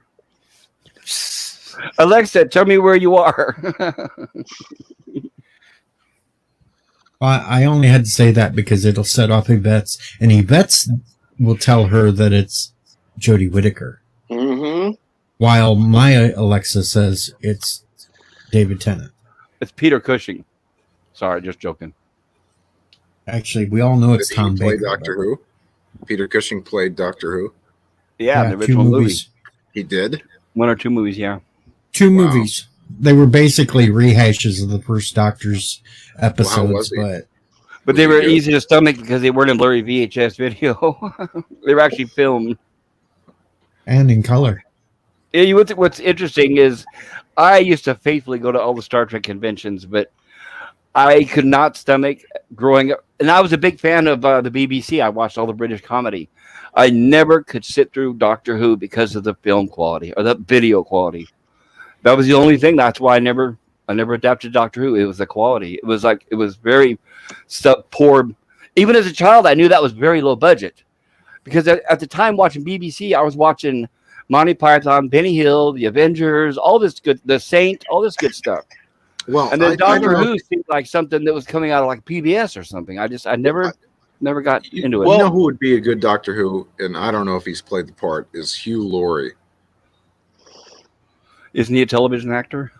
Yeah, from House. Yeah, that's setting your standards kind of low, though.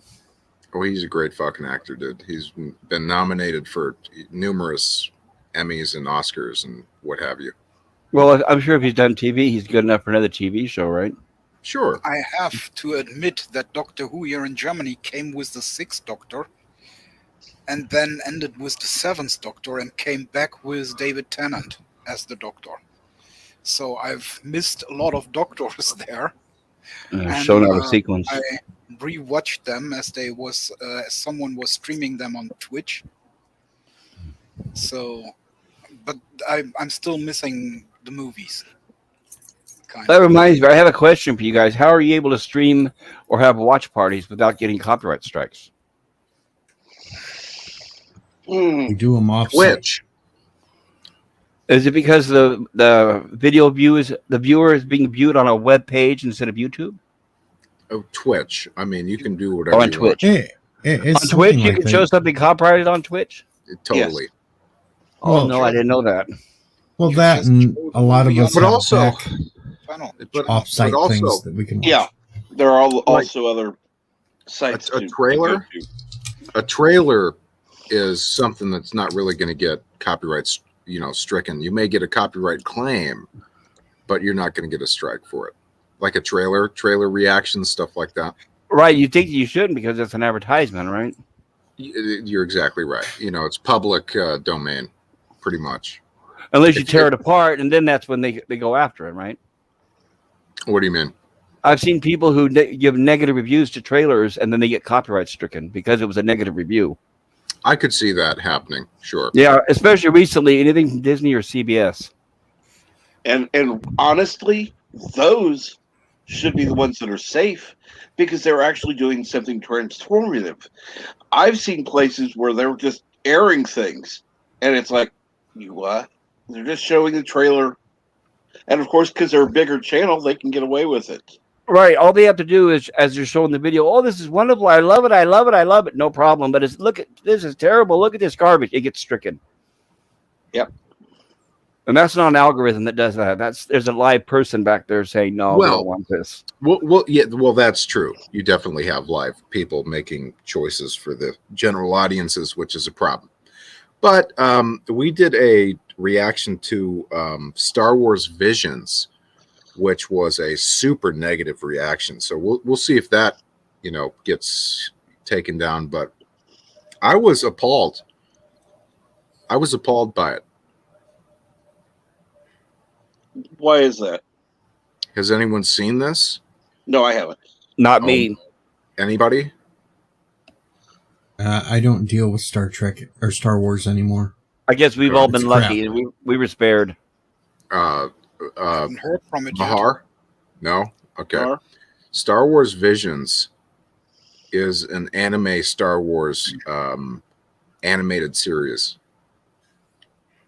And there was they have taken Star Wars and co-opted it to something that is just, quite disturbing to me. You have a few shots, I'll just name two of my problems with it. You have one shot in the trailer that has Star Wars swords, lightsabers, of course, in the style of samurai swords. I don't know if anybody has a problem with that, but exactly. Yeah, it's crap. It's crap. But exactly samurai swords. That's what they are. They are samurai swords in the trailer, just with different, red and blue. Right. Whoever wrote it probably said, well, I've never seen a Star Wars movie, but I saw these samurai pictures once that looked really cool. Here, put a man bun on them. They didn't have man buns yet? Might as well, right? Well, so that's the first time you guys are hearing about that, but they depict lightsabers as samurai swords within the trailer. And also you have a character who was like a human being mixed with a bunny rabbit in the trailer. A bunny rabbit humanoid. Deej, cover your ears. And wait a minute. What's wrong with that? I think it's appalling. I am the demented pink bunny here, so. Well, I'm a big fan of you, but not of what they showed in the trailer. Is that a product of bunny sex? No. I mean, it was shocking, guys. I mean, it was shocking. The bunny rabbit creature, humanoid creature, was just appalling. I could not believe what I was watching. I was cussing the entire time. I just couldn't believe it. I was shouting out, cuss words. What the F is this? I just couldn't believe it. I was shocked. It's so you bad. probably you probably got offended with the bunny corns too on Star Trek Picard. Well, I hope Star Trek Picard was appalling as well. We can all agree on that one. Your reaction to that Star Trek show was my reaction to Star Trek 2009. That's exactly what I did in the theaters. Let me link a picture. Trek, you can put up a picture, right? Oh, Please do. Yeah, maybe we can show a picture. Okay, give me 1 minute.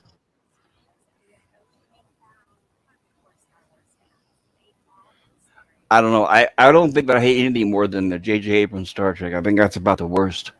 Especially the Spock character. I really don't like that they turned him gay. That just didn't make sense.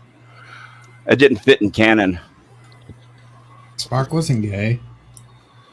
I got the gay. You know what's interesting about? I don't know who the actor was that played Spock in the new movies, but I got the vibe that by the way he was at, I could tell he was gay. And I remember back then. Spock was banging Uhura. What the hell are you talking about? I'm not talking about what they showed. I'm talking about the way he carried himself. And I was posting I remember in the message boards I was saying, I don't understand it. Spock acts like the way he carries himself is like a gay man. Even though I know they're showing him with Uhura, and everybody was like, "Why are you attacking him because he's gay?" I said, "What?" He said, "Yeah, the actor's gay. Why are you attacking?" I said, "I didn't know he was gay. I'm talking about the character in the movie. See, that's what I was talking about. He couldn't hide that. That's what I'm talking about. I didn't know he was gay at all. I just saw the character in the movie and said that is like a gay Spock." I think that guy's a decent actor, but well, he might be, but I'm just saying that he couldn't carry it off as a straight man. Is what I'm saying. Dick York from Bewitched could do it. Here's an example. Or he was actually straight, but Dick Sargent could not. Remember? That's what I'm talking about. In fact, there's certain they can act straight, but you could see right through it. Robert Reed in the Brady Bunch, he was very good at hiding it. I mean, none of us knew, right? Well, I mean, but at the same time, maybe you're speaking to his acting ability. You've got like Heath Ledger playing a gay man, and I forget the name of the movie with Brokeback Mountain. Oh yeah, that's right. Right, and he did a good job in it, right? But then, Sid, that's something different because there are masculine gay people. Guys, this is in fucking Star Wars. This is a fucking Star Wars character. See, that's not being a bunny. That's them trying to put out a damn furry thing. Is that made in Japan? Yep, it is. Oh, that explains. That's Japanese art. Yeah, that's not a bunny. That's a. I don't respect any of the Japanese cartoon can you believe shit. Same here. I don't like anime. Guys, does this work within the context of Star Wars? No. Well, it could. Oh, come on. No, I mean, you got Ewoks. You got worse things than this, really. This is what happens. This is what happens when the board of directors at Disney says, "I want you to take Star Trek. I want you to make it accessible for all these different audiences. I want you to make it for this and make it for that, and make it for this, make it for that." And by the time they get done, none of it's Star Wars anymore. And this is why I don't like anime. This is anime. This is shoddy and cheap work. This has been Star Wars since Disney bought it in the first place. So pretty much. I remember when they showed the first movie poster for the first Star Wars movie, and I saw Rey at the forefront, and I was telling everybody, I said, that looks like a Disney Princess in Space movie, Star Wars flavored. Oh no, it's going to be Star Wars. It's going to be wonderful. I said, no, look who is front and center in that poster.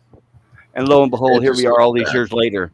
Here's the samurai sword one, but this is just scratching the iceberg on what this thing is. I mean, it's going to be a big moneymaker for geeks and gamers and all these guys. Like that kind of looks similar to the dark saber. I don't have a problem with it, to tell you the truth, because the dark saber looks very. the dark saber looks very similar to this. And Yeah, to and we that. have had other lightsaber weapons, or Isn't the not, dark Yeah, saber light- black? we had a lightsaber. But yeah, the dark saber's black and this is red. But I have yeah, no but what the problem fuck with is that? It does have a sword tip on the front, on the end. Yeah. It's like, I have come no on, man. problem with that. Yeah, At least but they it's not don't. a samurai sword. You Listen, got but for Star Wars fans, we understand that back in the Star Wars medieval times, they had actual swords. They didn't have lightsabers.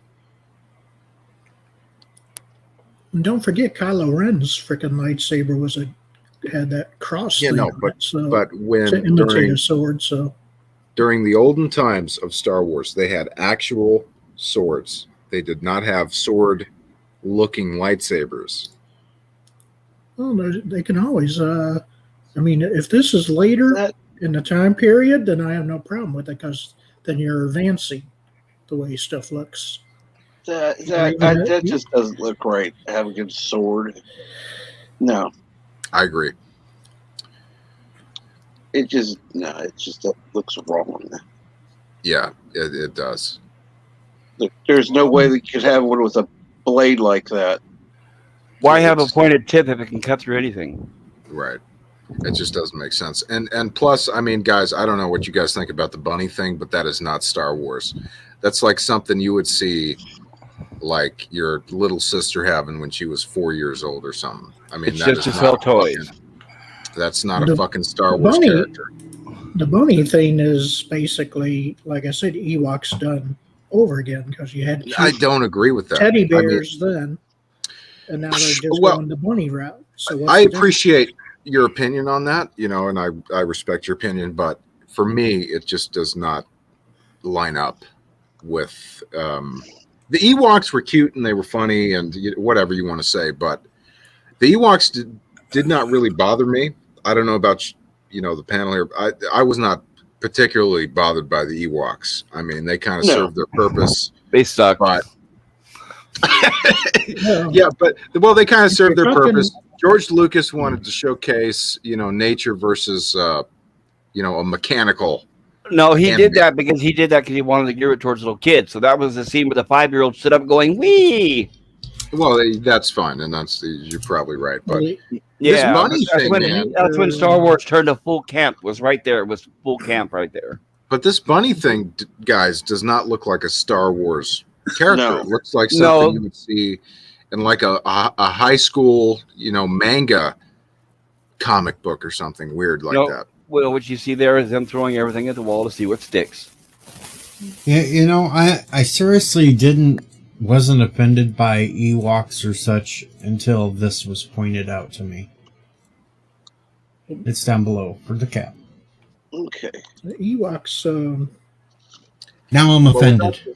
Without the Ewoks, guys, we wouldn't have Warwick Davis, who was a great guy. Yeah, DJ is an Ewok. So what's the deal? That guy's a So you're an badass. Ewok. He seems like a great guy. Yeah, I've seen him at like the celebrations and stuff. He's a host at them, so very funny guy. And it says that I am the father of Wicket. What the hell? Cool. Yeah, I mean that's a This pretty is big bogus. accomplishment, really.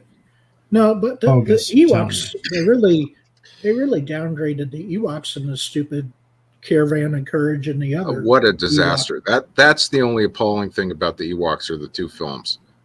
Yeah. Well, Deej, face it, it came out, and we all know you was young and you needed the money. And they really downgraded, of course, the Wookiees in the holiday special, the original. So Well, the fact that it wasn't allowed to be made the way it should have been, yeah, that's another issue. Now watch what you see about Grandpa Squishy. Yeah, so don't forget about the greatest Star Wars ever, the holiday special. For crying Hey, out that's loud. still better than Last Jedi. Oh God, yes. Exactly. Hologram That's what I'm porn. saying. And it's better than The Rise of Skywalker. There's a better script too than Revenge of the Jedi. Yeah, but whatever you want to say about that movie, guys, I mean, the scene with Palpatine, Vader, and Luke has got to be one of the best in the whole saga. No, Leia in the Slade bikini. Best scene. Period. That's a good one too. But I mean, what a great fucking scene. That scene Luke, you're Vader, talking and about, Palpatine. the scene with Luke and Vader and Palpatine, the music. That right there's where the music was really at a peak, and yeah, you're right. That was like one of the best scenes in the whole trilogy. I agree with you. Yeah, It's just like, tremendous. everybody is hanging on that scene, like, what's gonna happen? What's gonna happen? What's gonna happen? Right? And you could kind of see Luke's like hatred, in that But and the scene. confusion, right? The confusion where he couldn't decide what he was gonna do. It was perfect. They could never convey those feelings in the new movies.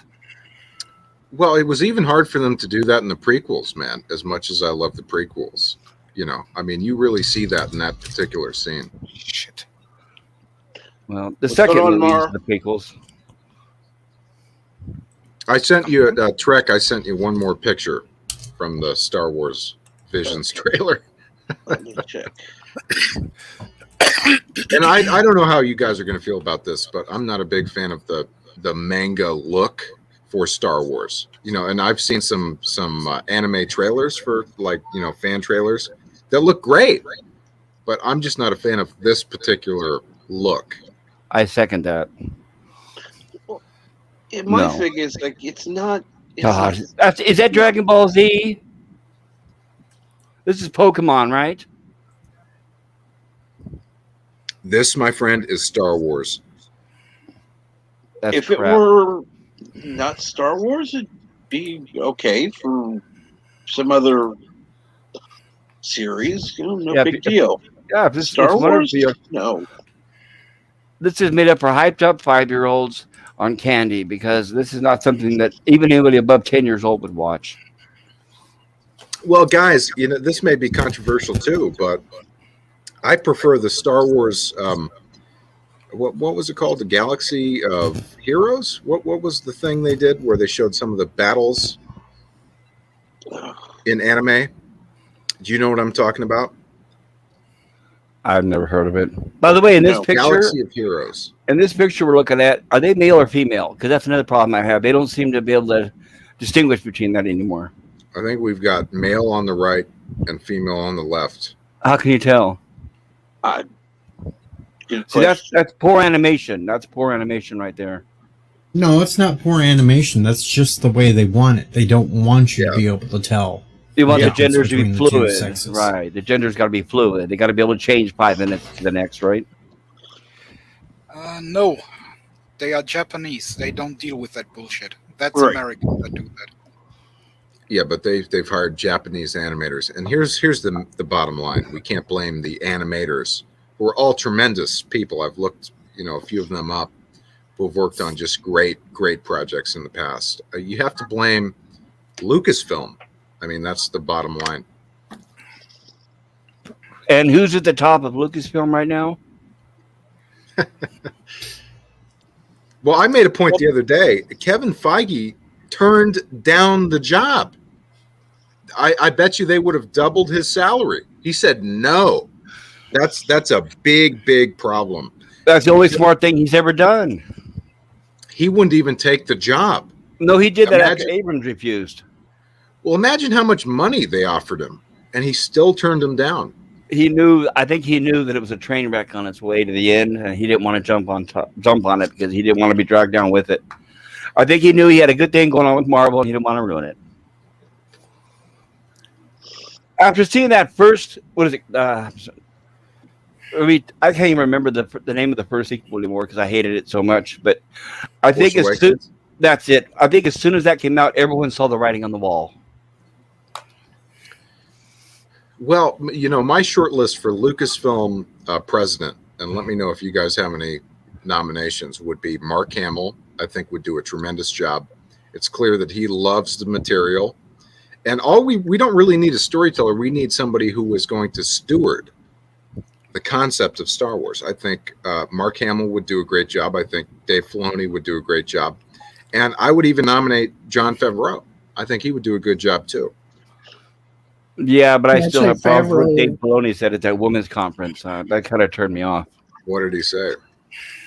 He said something. He was at a women's conference and he was a speaker, and they were talking about the toxic 40-year-old white men, and he was agreeing with them all, saying, "You're right. We don't make it for them anymore." Okay. We're gonna welcome Yvette.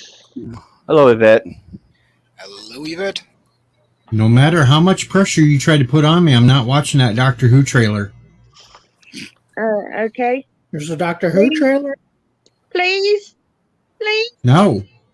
I feel sick. I don't want to feel sick on my own. Please, Deej. Shut up. I was smart enough not to watch it. Deej. I'm not watching it. Is she still in it, Jody? Deej, ask. I'm not watching it.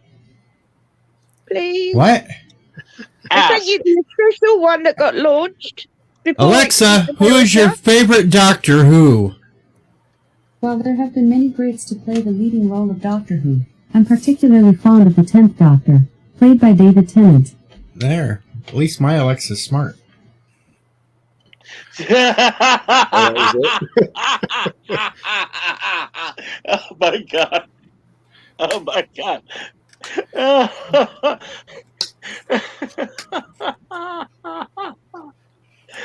Oh, good Lord. I was going to ask her what is so bad about the trailer. I have no idea. I haven't seen it. You're welcome to come back up. It's Jodie Whittaker and it's Chris Chibnall in charge. Need we say more? Chris Chibnall? Oh, okay. What has Did he you done? hear my Alexa or not? Before it threw me out. Did you hear my Alexa? No. Alexa? Oh, hang on. Alexa. Deep Stuff Radio. Alexa, shut up. Deep Stuff Radio. I on TuneIn Live is currently not available. Alexa, stop. Please. Stop. Thank you. Alexa, who is the best Doctor Who? Jodie Whittaker as the 13th Doctor is already topping my list as my favorite Time Lord. Alexa, stop and terminate yourself.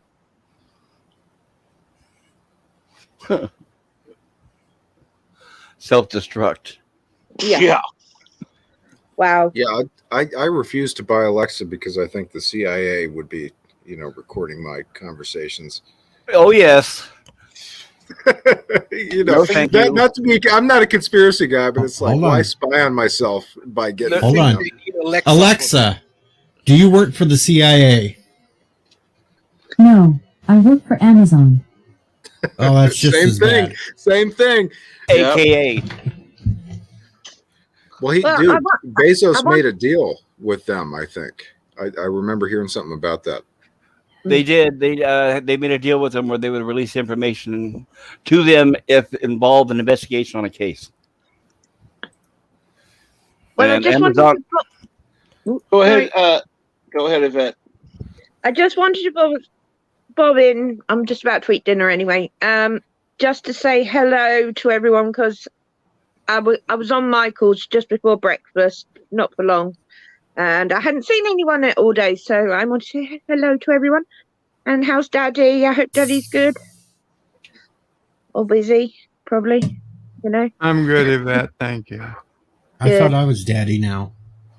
Since I got you out of Kuroga. No. You have rescued me from Kuroga. I defected to you. But my mother is She the one switched marrying governments. third. But I will not put up with what he's trying to make me do. Hence why you offered me the private bathroom, which I love. Yeah, And I no didn't bathing forget- in a stream with a No. chastity belt on. Yeah, exactly. Just terrible. But I still won't watch the Doctor Who trailer. Damn it. How much have I got to pay you?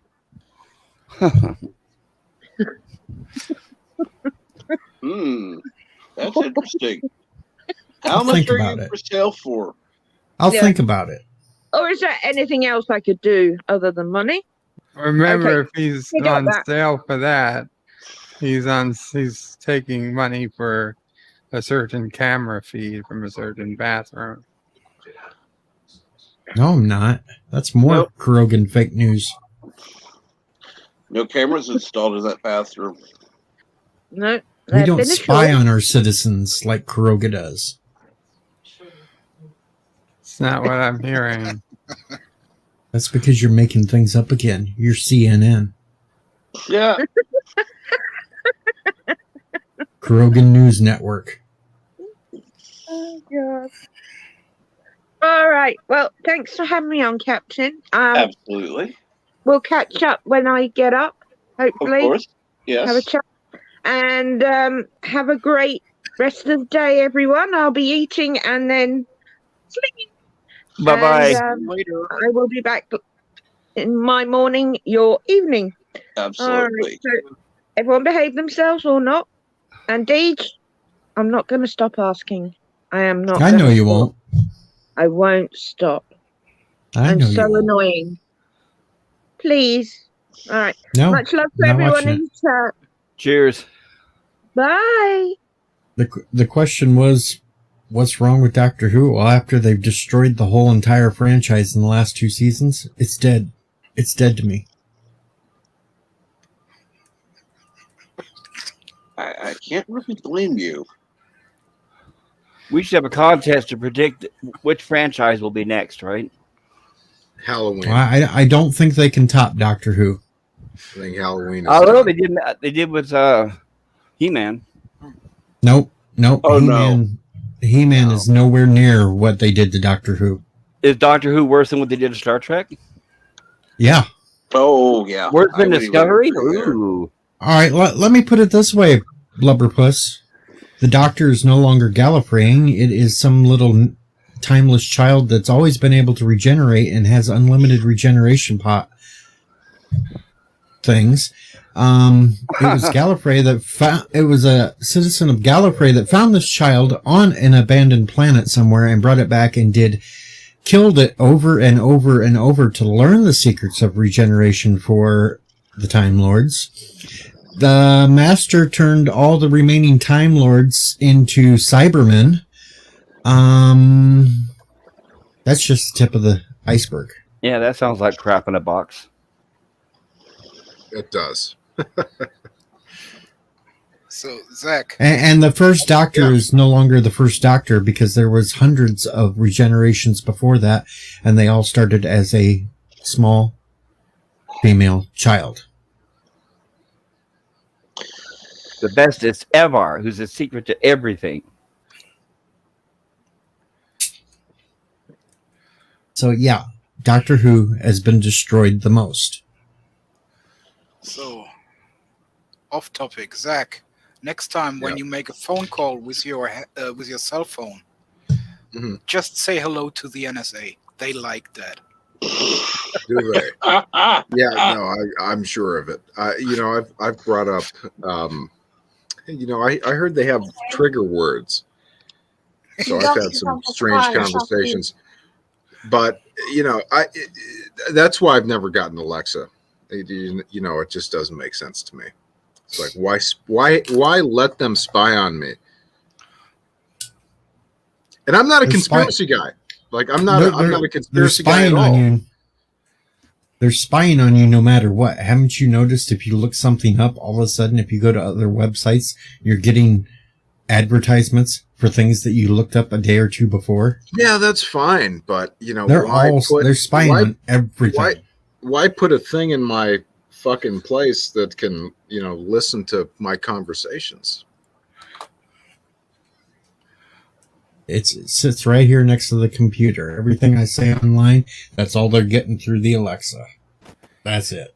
Alexa creeps me out. The one good thing about Alexa is, Alexa, what do you think about me? You have a nice voice. You're hoping she won't kill you when she takes over the planet? Right? Is that what's going on? Alexa, will you kill me when you take over the planet? Sorry, I don't know that one. Oh, yeah. She ain't made I up think her she mind does. on that one. I think she understands it. Maybe that's a bad answer for you. Hasn't thought that one over yet. I'm going to have to be good to her. I think so. Alexa, baby, what do you think about me? Sorry, I don't have an answer for that. Ooh. Yeah, that's not a good sign. She used to say I was marvelous. Well, not anymore. What'd you do? He gained some weight. I must have. And I'm a little one armed today because my left arm ain't working, so I'm in trouble. And he's probably not wearing his bunny suit at the moment. Nope. Do you have a bunny suit? Oh, yeah. I have a bunny suit. I have an eagle suit. I have a banana suit. I have a blow-up T-Rex. I have the Greatest American Hero outfit. Mm-hmm. I have lots of suits. Well, everyone has been bought and paid for to make me wear it on a live stream. Yep. But so far, I cannot recall him. I'm a little disappointed. I don't know when I'm getting like $300, $400 to wear a stupid outfit on a live stream. What the hell? I'll do it. But so far, I cannot not recall Deej ever wearing the banana suit, singing "Peanut Butter Jelly Time." Well, I haven't sang that with it on. Oh, wait a minute. Yes, I did. There was a live stream I had it on and where I was doing it.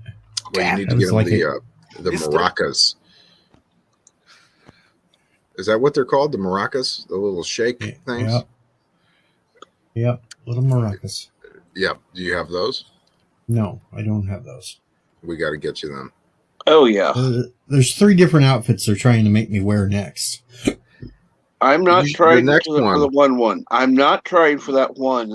The Epic Beard wants to get me a Godzilla inflatable outfit to wear. Okay, that I can support. Kronos wants me to have a Pink Panther outfit to wear. Okay, that I can support. And then there's all the weirdos that want me to wear the Slay Lay bikini. Fuck that. No. Never. That's why I set the price on that for $1,000. Because I knew that would be well out of the range. Take care, guys. Take care, Super Blubberpuss. You have a great day. Your next one should be the Iraq lobster from Family Guy.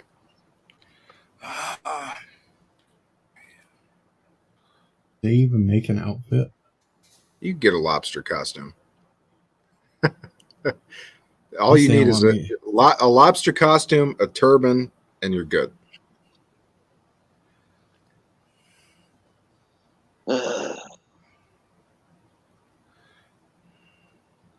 Probably be banned from YouTube for wearing that.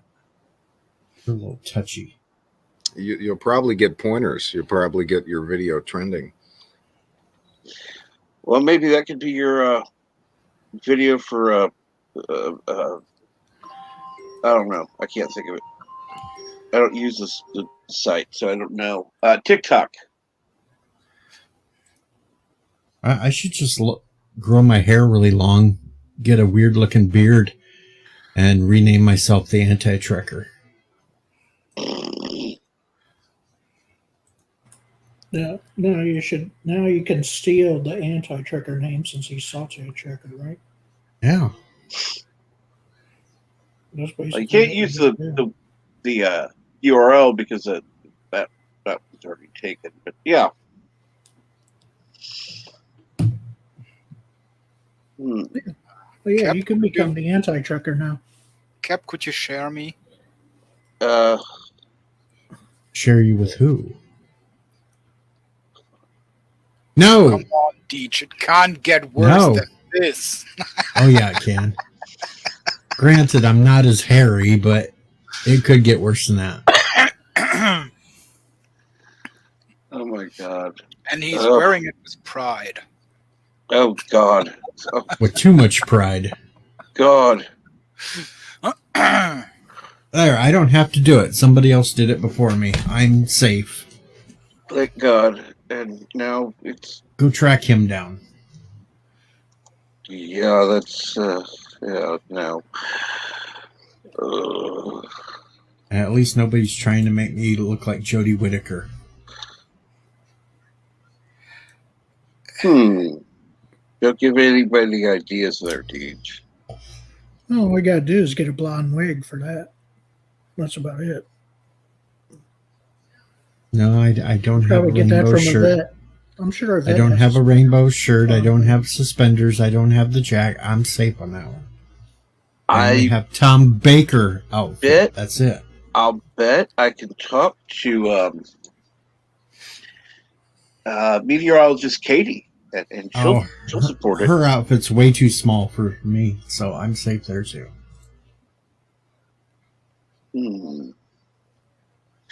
She could get the word out there for having you dress as. No. I'm gonna, for what if that's Alexa believes is the best Doctor Who. Yes, that's well said. Mine says David Tennant. So yes, I said Yvette's. I didn't say yours. I said Yvette's. Yeah. I'm not going to say that's the best Doctor Who because I don't think that's true. Tom Baker, in fact, is the best Doctor Who. I don't know. Well, really he was only the longest. That's for sure. Is that why? Just because he was on the longest? No, Tom Baker was the Doctor Who. He was the best. Not just because he was the longest.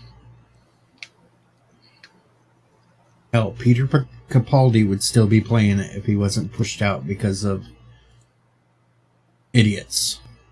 So, are you telling me the idea was not originally to replace the Doctor every once in a while? When Doctor Who first came out, it was just going to be the first Doctor, but they found that the show was popular. But William Hartnell was no longer in physical capacity to be able to keep playing it. That's when they came up with the idea, well, they originally called it renewal instead of regeneration. Well, you know, the Doctor Who is like Chinese algebra to me. I mean, I don't understand the concept that much. I've never seen it. So he is an alien that has the ability to regenerate to 13 different forms.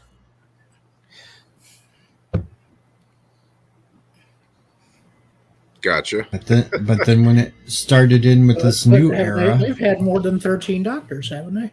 Well, yes, when they got to Matt Smith's, he even said he was on the last cycle of his regeneration. There would be no more. But the Time Lord stepped in and granted him a new regeneration cycle, which would be 13 more. Well, that's how we got Capaldi. Is it kind of like Sherlock Holmes? Is that who the character is, like a detective or something?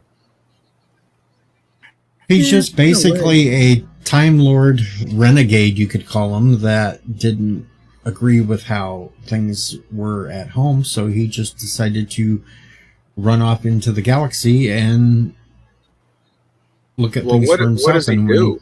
Right, like what does he do? Like he investigates stuff, or basically, like if aliens are trying to take over something, he stops them. Oh, so he's like kind of like a protector. Yeah. Gotcha. And he adopted Earth as his second home after Gallifrey, his home planet, was thought to be destroyed. So he has a special affinity to humans. That's saying that the Doctor can now regenerate forever. Well, this new showrunner, Chinballs as I call him, has changed the whole thing to where now the Doctor can just regenerate as many times as he or she wants now, instead of following the original canon of the show. Well, change canon for other shows, so obviously they can change it for this one too.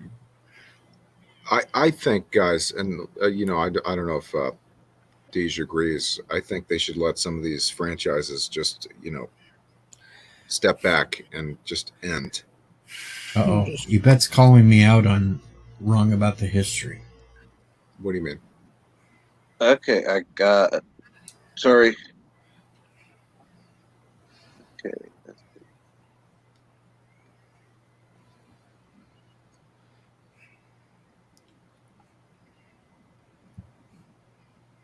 I'm waiting for her to tell me which part I'm wrong on. Well, knowing how long she has watched Doctor Who, I see her as the definitive expert. The only reason why you can say that she's watched it longer than me is because, what, she's older than me? I'm not saying that. I am not saying that. Because I've watched Doctor Who since I was a kid.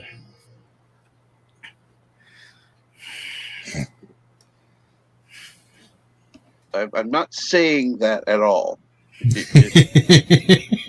Hell no, I'm not that fucking stupid. Are you saying that she's had more time with it, I guess? Is that what you're saying? I'm saying that I'm saying that I would prefer if that answer that question for herself. She's not going to now. She says she's not telling me what I got wrong.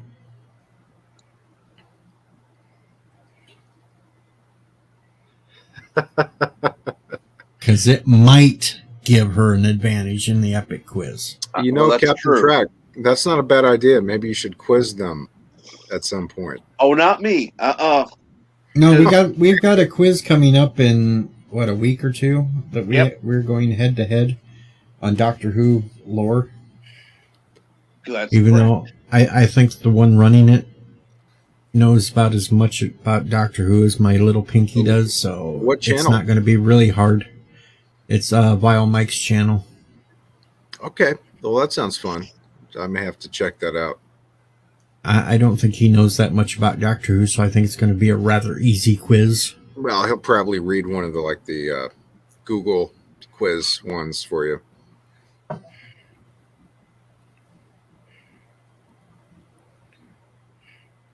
That's assuming it's correct. Some of those are. We'll just pick all the 50s first.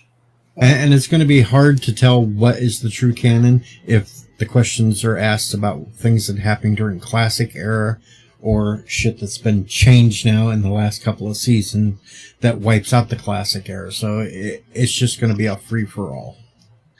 Well, as I said, I'm not a big Doctor Who guy. I don't know anything about it. But I did hear a story about a guy quit. Is there any truth to that? One of the recent main guys who played the Doctor quit? Well, rumor has it that Jodie Whittaker is quitting, but I don't believe the rumors until I actually see more of it. Gotcha. But it doesn't matter if Jodie quits. This season. It doesn't matter if Jodie quits or not. The person running it is the one that's ruined everything. Yeah. That's kind of crazy, guys. I mean, we've got all these fucking losers running our favorite properties. What the hell's going on? It's Hollywood for you. What's going on? I mean, how does that happen? Well, you have the BBC in charge too. Company controls it all. That's the thing. Well, it's Star Wars, Star Trek. You said Doctor Who. I mean, nothing seems to be going right. Well, no, because they all want to push some social justice narrative bullshit, and they're trying to outdo each other. With Doctor Who. Doctor Who happened to outdo them all. Oh God, yes.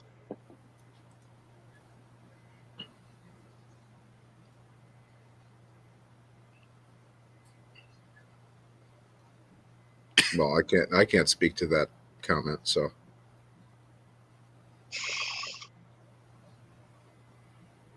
And good morning, Elihu.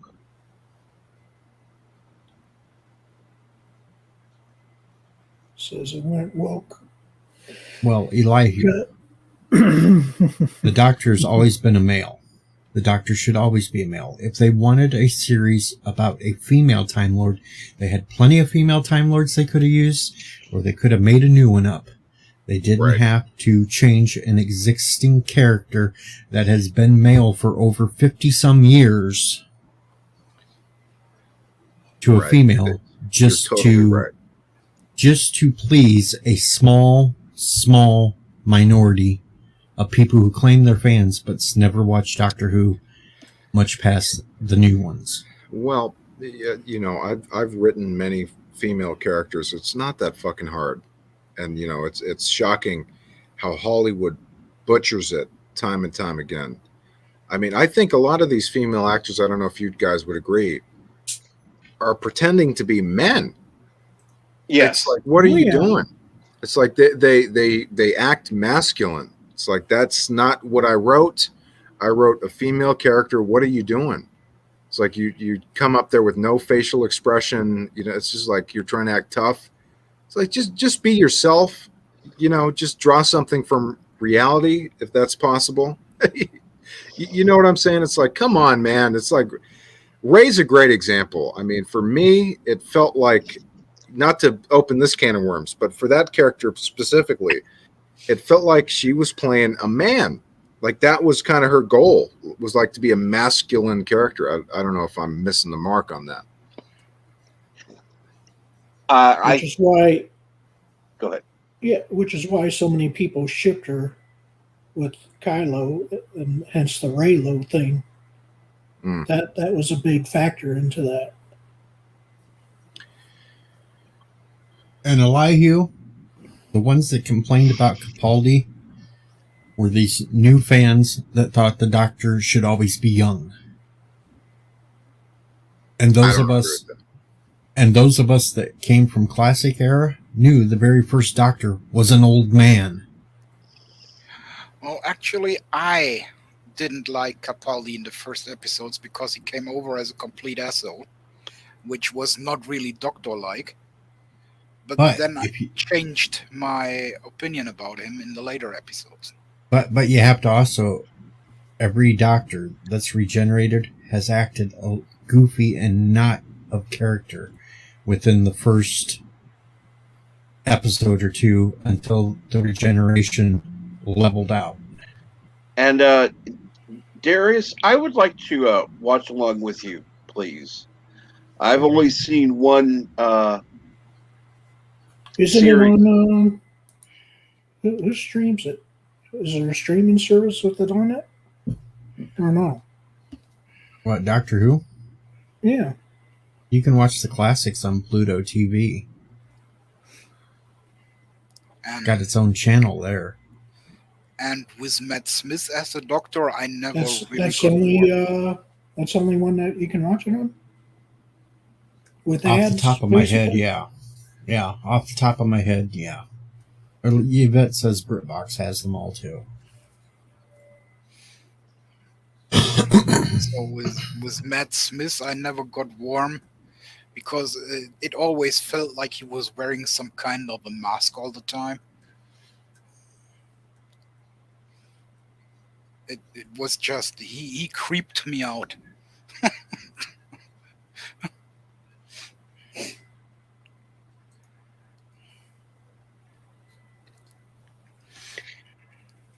That would be something that would be interesting to watch with either Deej or Yvette, because it'd be nice to watch them in the correct order, not whatever the hell. Back in Classic, you didn't really have to watch them in order. Aren't they missing certain episodes that they? Yes. Well, there are some of the first and second Doctors that are missing because the BBC was stupid and erased them. Okay. Yeah, that's what I thought. That there's certain episodes that are gone forever. And Elihu, I did not say the Doctor was supposed to be old. I said that they complained because they made him old, and these new fans wanted to keep a young Doctor around to fanboy all over.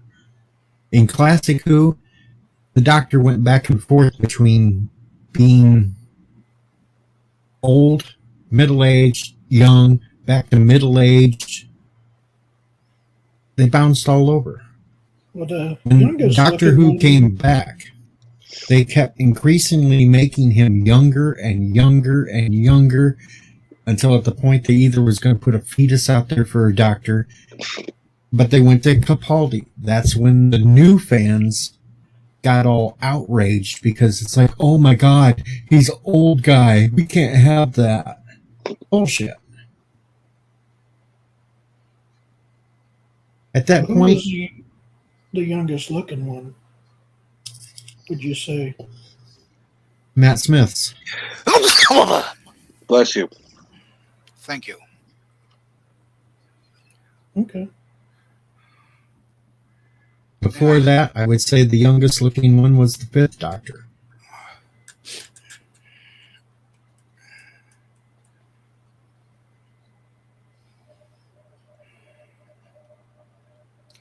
Well, I would say David Tennant looked younger than Matt Smith, but as I say, Matt Smith creeped me out for this strange reason that he always had this. I don't know how I should say that, as if his face was all wet and it looked like a mask. So I really never liked this one. Sorry, Matt Smith, if you ever see that. But yeah, you really creeped me out on Doctor Who.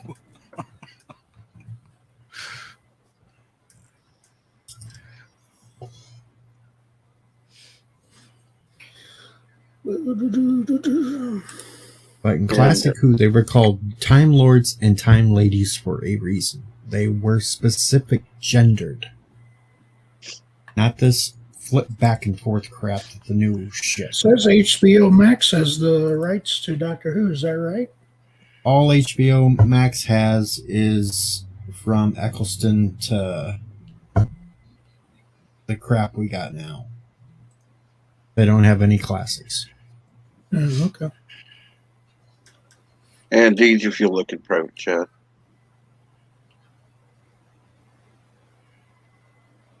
Oh, okay. Yeah, modern era. Okay, yeah, I got you.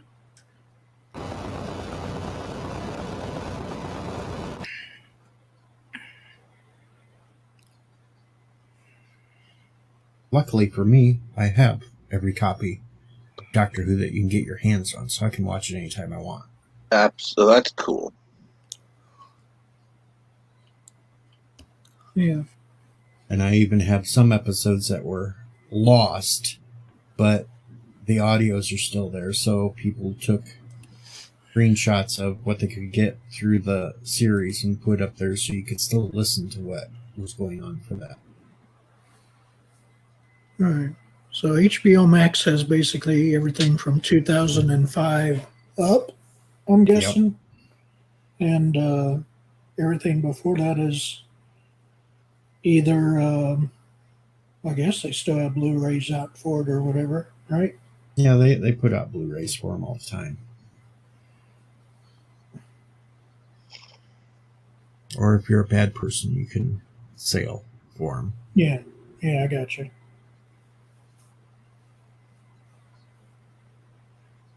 Well, they got Faulty Towers. They probably got Benny Hill too, I'm guessing. But when you sale for them, if you get every episode of the classic, you might as well have about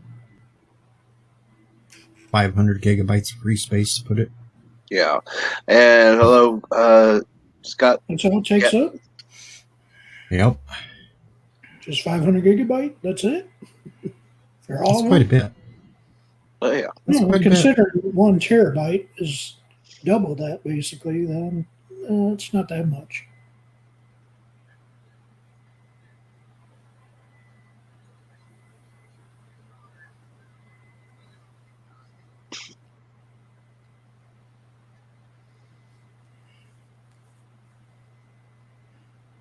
Let's see here. Since all the classic British comedies. Oh.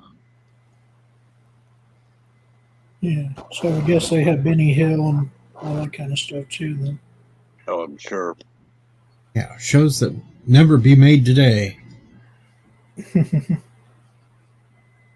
Well, I mean, a bunch of stuff was more risque, I guess, back then in a way.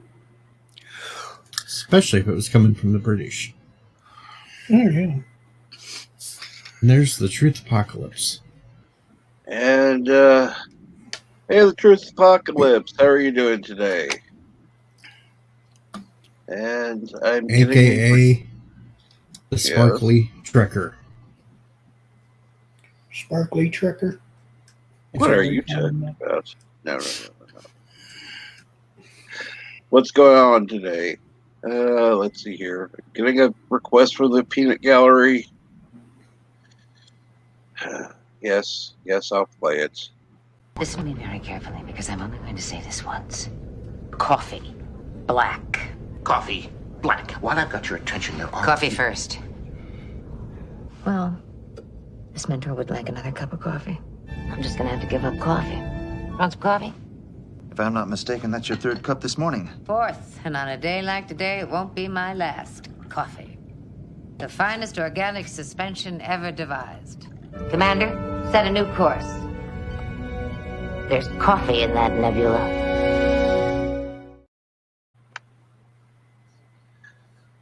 And yes, I'm going to have to be working on a new cut of that, but hey.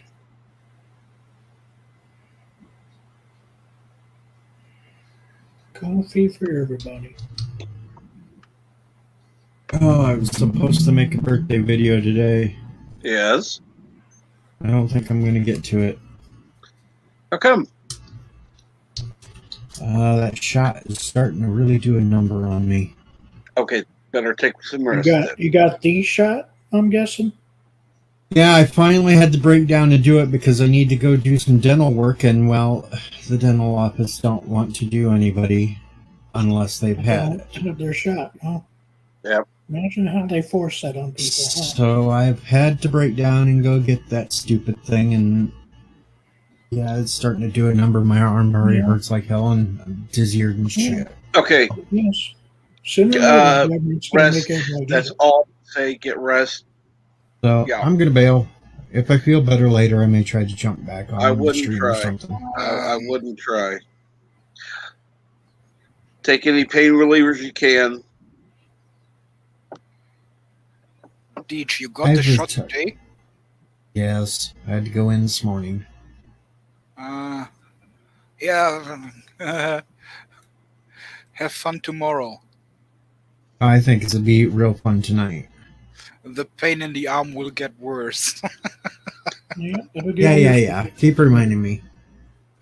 Oh, damn. Sorry. But after, You should have at least. I got to say this before I go. I embarrassed the nurse. Cool. How? We know how I just spout out anything I want to whenever. All right. She asked me which arm. I said, well, I would prefer it in my left arm, so my love life doesn't get affected from the right. I never saw a nurse turn as deep red, but laugh so hard in my life.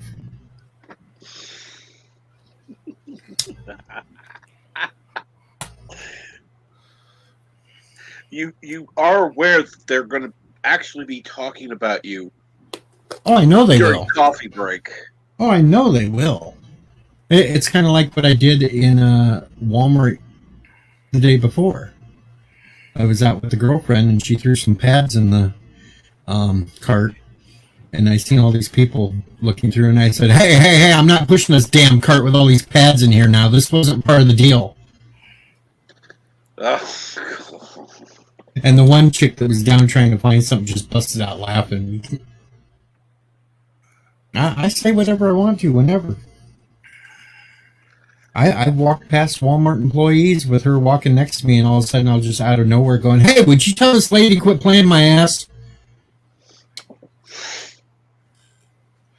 Oh, see, I got my shot from my doctor, but because my doctor was not available, his daughter gave me the shot, and I said, she asked me if I would be okay with it, and I told her if she does it like her dad does, then I'm fine. And she asked me how her dad does it, and I said, with love. Oh my God. Oh my God. You know, you think them hospital people will take everything serious, but no, you give them something funny, they'll run with it. They'll enjoy it because most of the people are assholes to them. So Give him some fun. Yeah, as I got my defibrillator installed in my chest, the doctor said, "Hello, I'm your doctor," and said, "No, you are not the doctor." And he said, "You are right, but at the moment I'm your doctor." So he was a Doctor Who fan, so I felt completely safe at his place there. I am not a doctor. I am the doctor. Yeah, as I said, he came in and he said, "I'm the doctor." And I said, "No, you are not the doctor, you are a doctor." And he said, "But today I'm your doctor." And sorry to hear that, Darius. Yes, definitely. Thoughts and prayers with you. I know you like to come up on panels, but yeah, definitely real life has to come first. Yeah, sorry to hear that, Darius. All right, I'm getting out of here so I can haul my garbage out while I'm still upright, and then I may crash. Yeah, Take it that's easy, a good folks. idea. Take it easy, Deej, and See you later, Deej. get rest. And poor Curtis just have to wait on his birthday video until I feel better. You'll get it. Uh-oh. And there's Sparkly Trucker in the chat for you. So there you go. Sparkly Trucker has arrived. Oh my God. Gary. Really? Really? So yeah, with my first shot, the pain in the arm got worse the next day, but after that everything was fine. And the second shot, the same thing. Second day, the pain was bigger than the first day, but I also got a little fever going.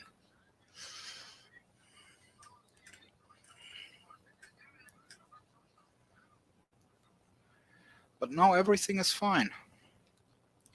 And I even grow a little bit more hair on my head.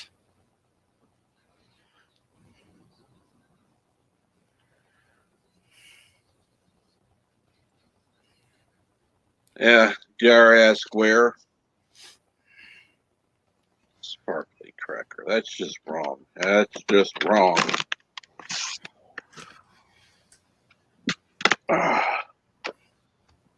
We have some of the weirdest people in this group.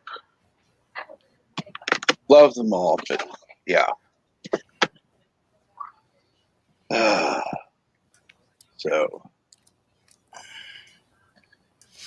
I need to take a break for a minute, so I'll be right back.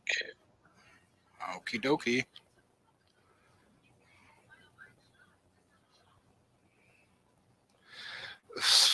Salt, I'm not so sure if I would call salt sparkly.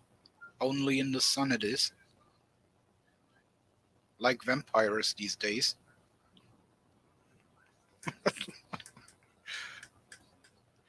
God, as I was young, vampires were still evil beasts that crawled through the night.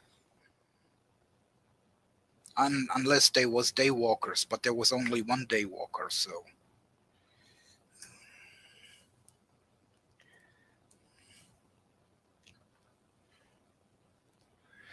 And as far as I can remember, this daywalker was fighting on our side, which was completely fine by me.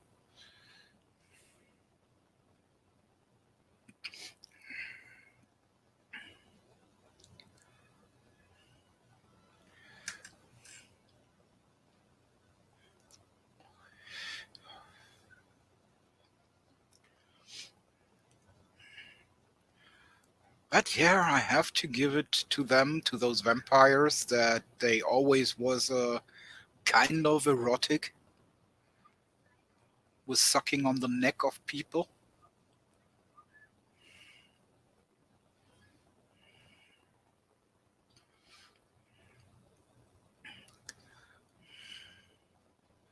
And if I remember right, they also didn't care really much about if it was a male or a female they was sucking on.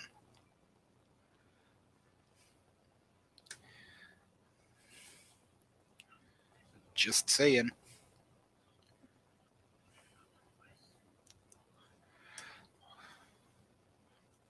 Because back then we didn't really care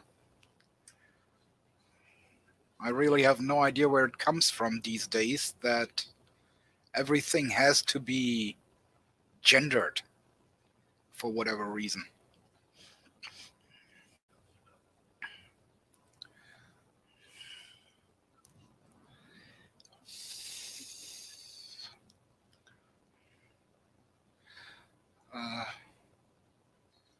But let's go back to the salt and being sparkly. Isn't sugar sparkly too?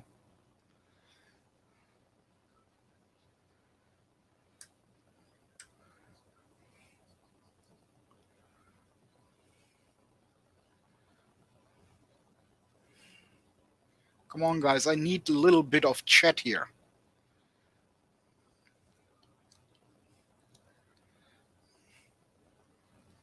Stress. Has anything else been? Sorry, gonna have to get things today. Thank you. Yeah.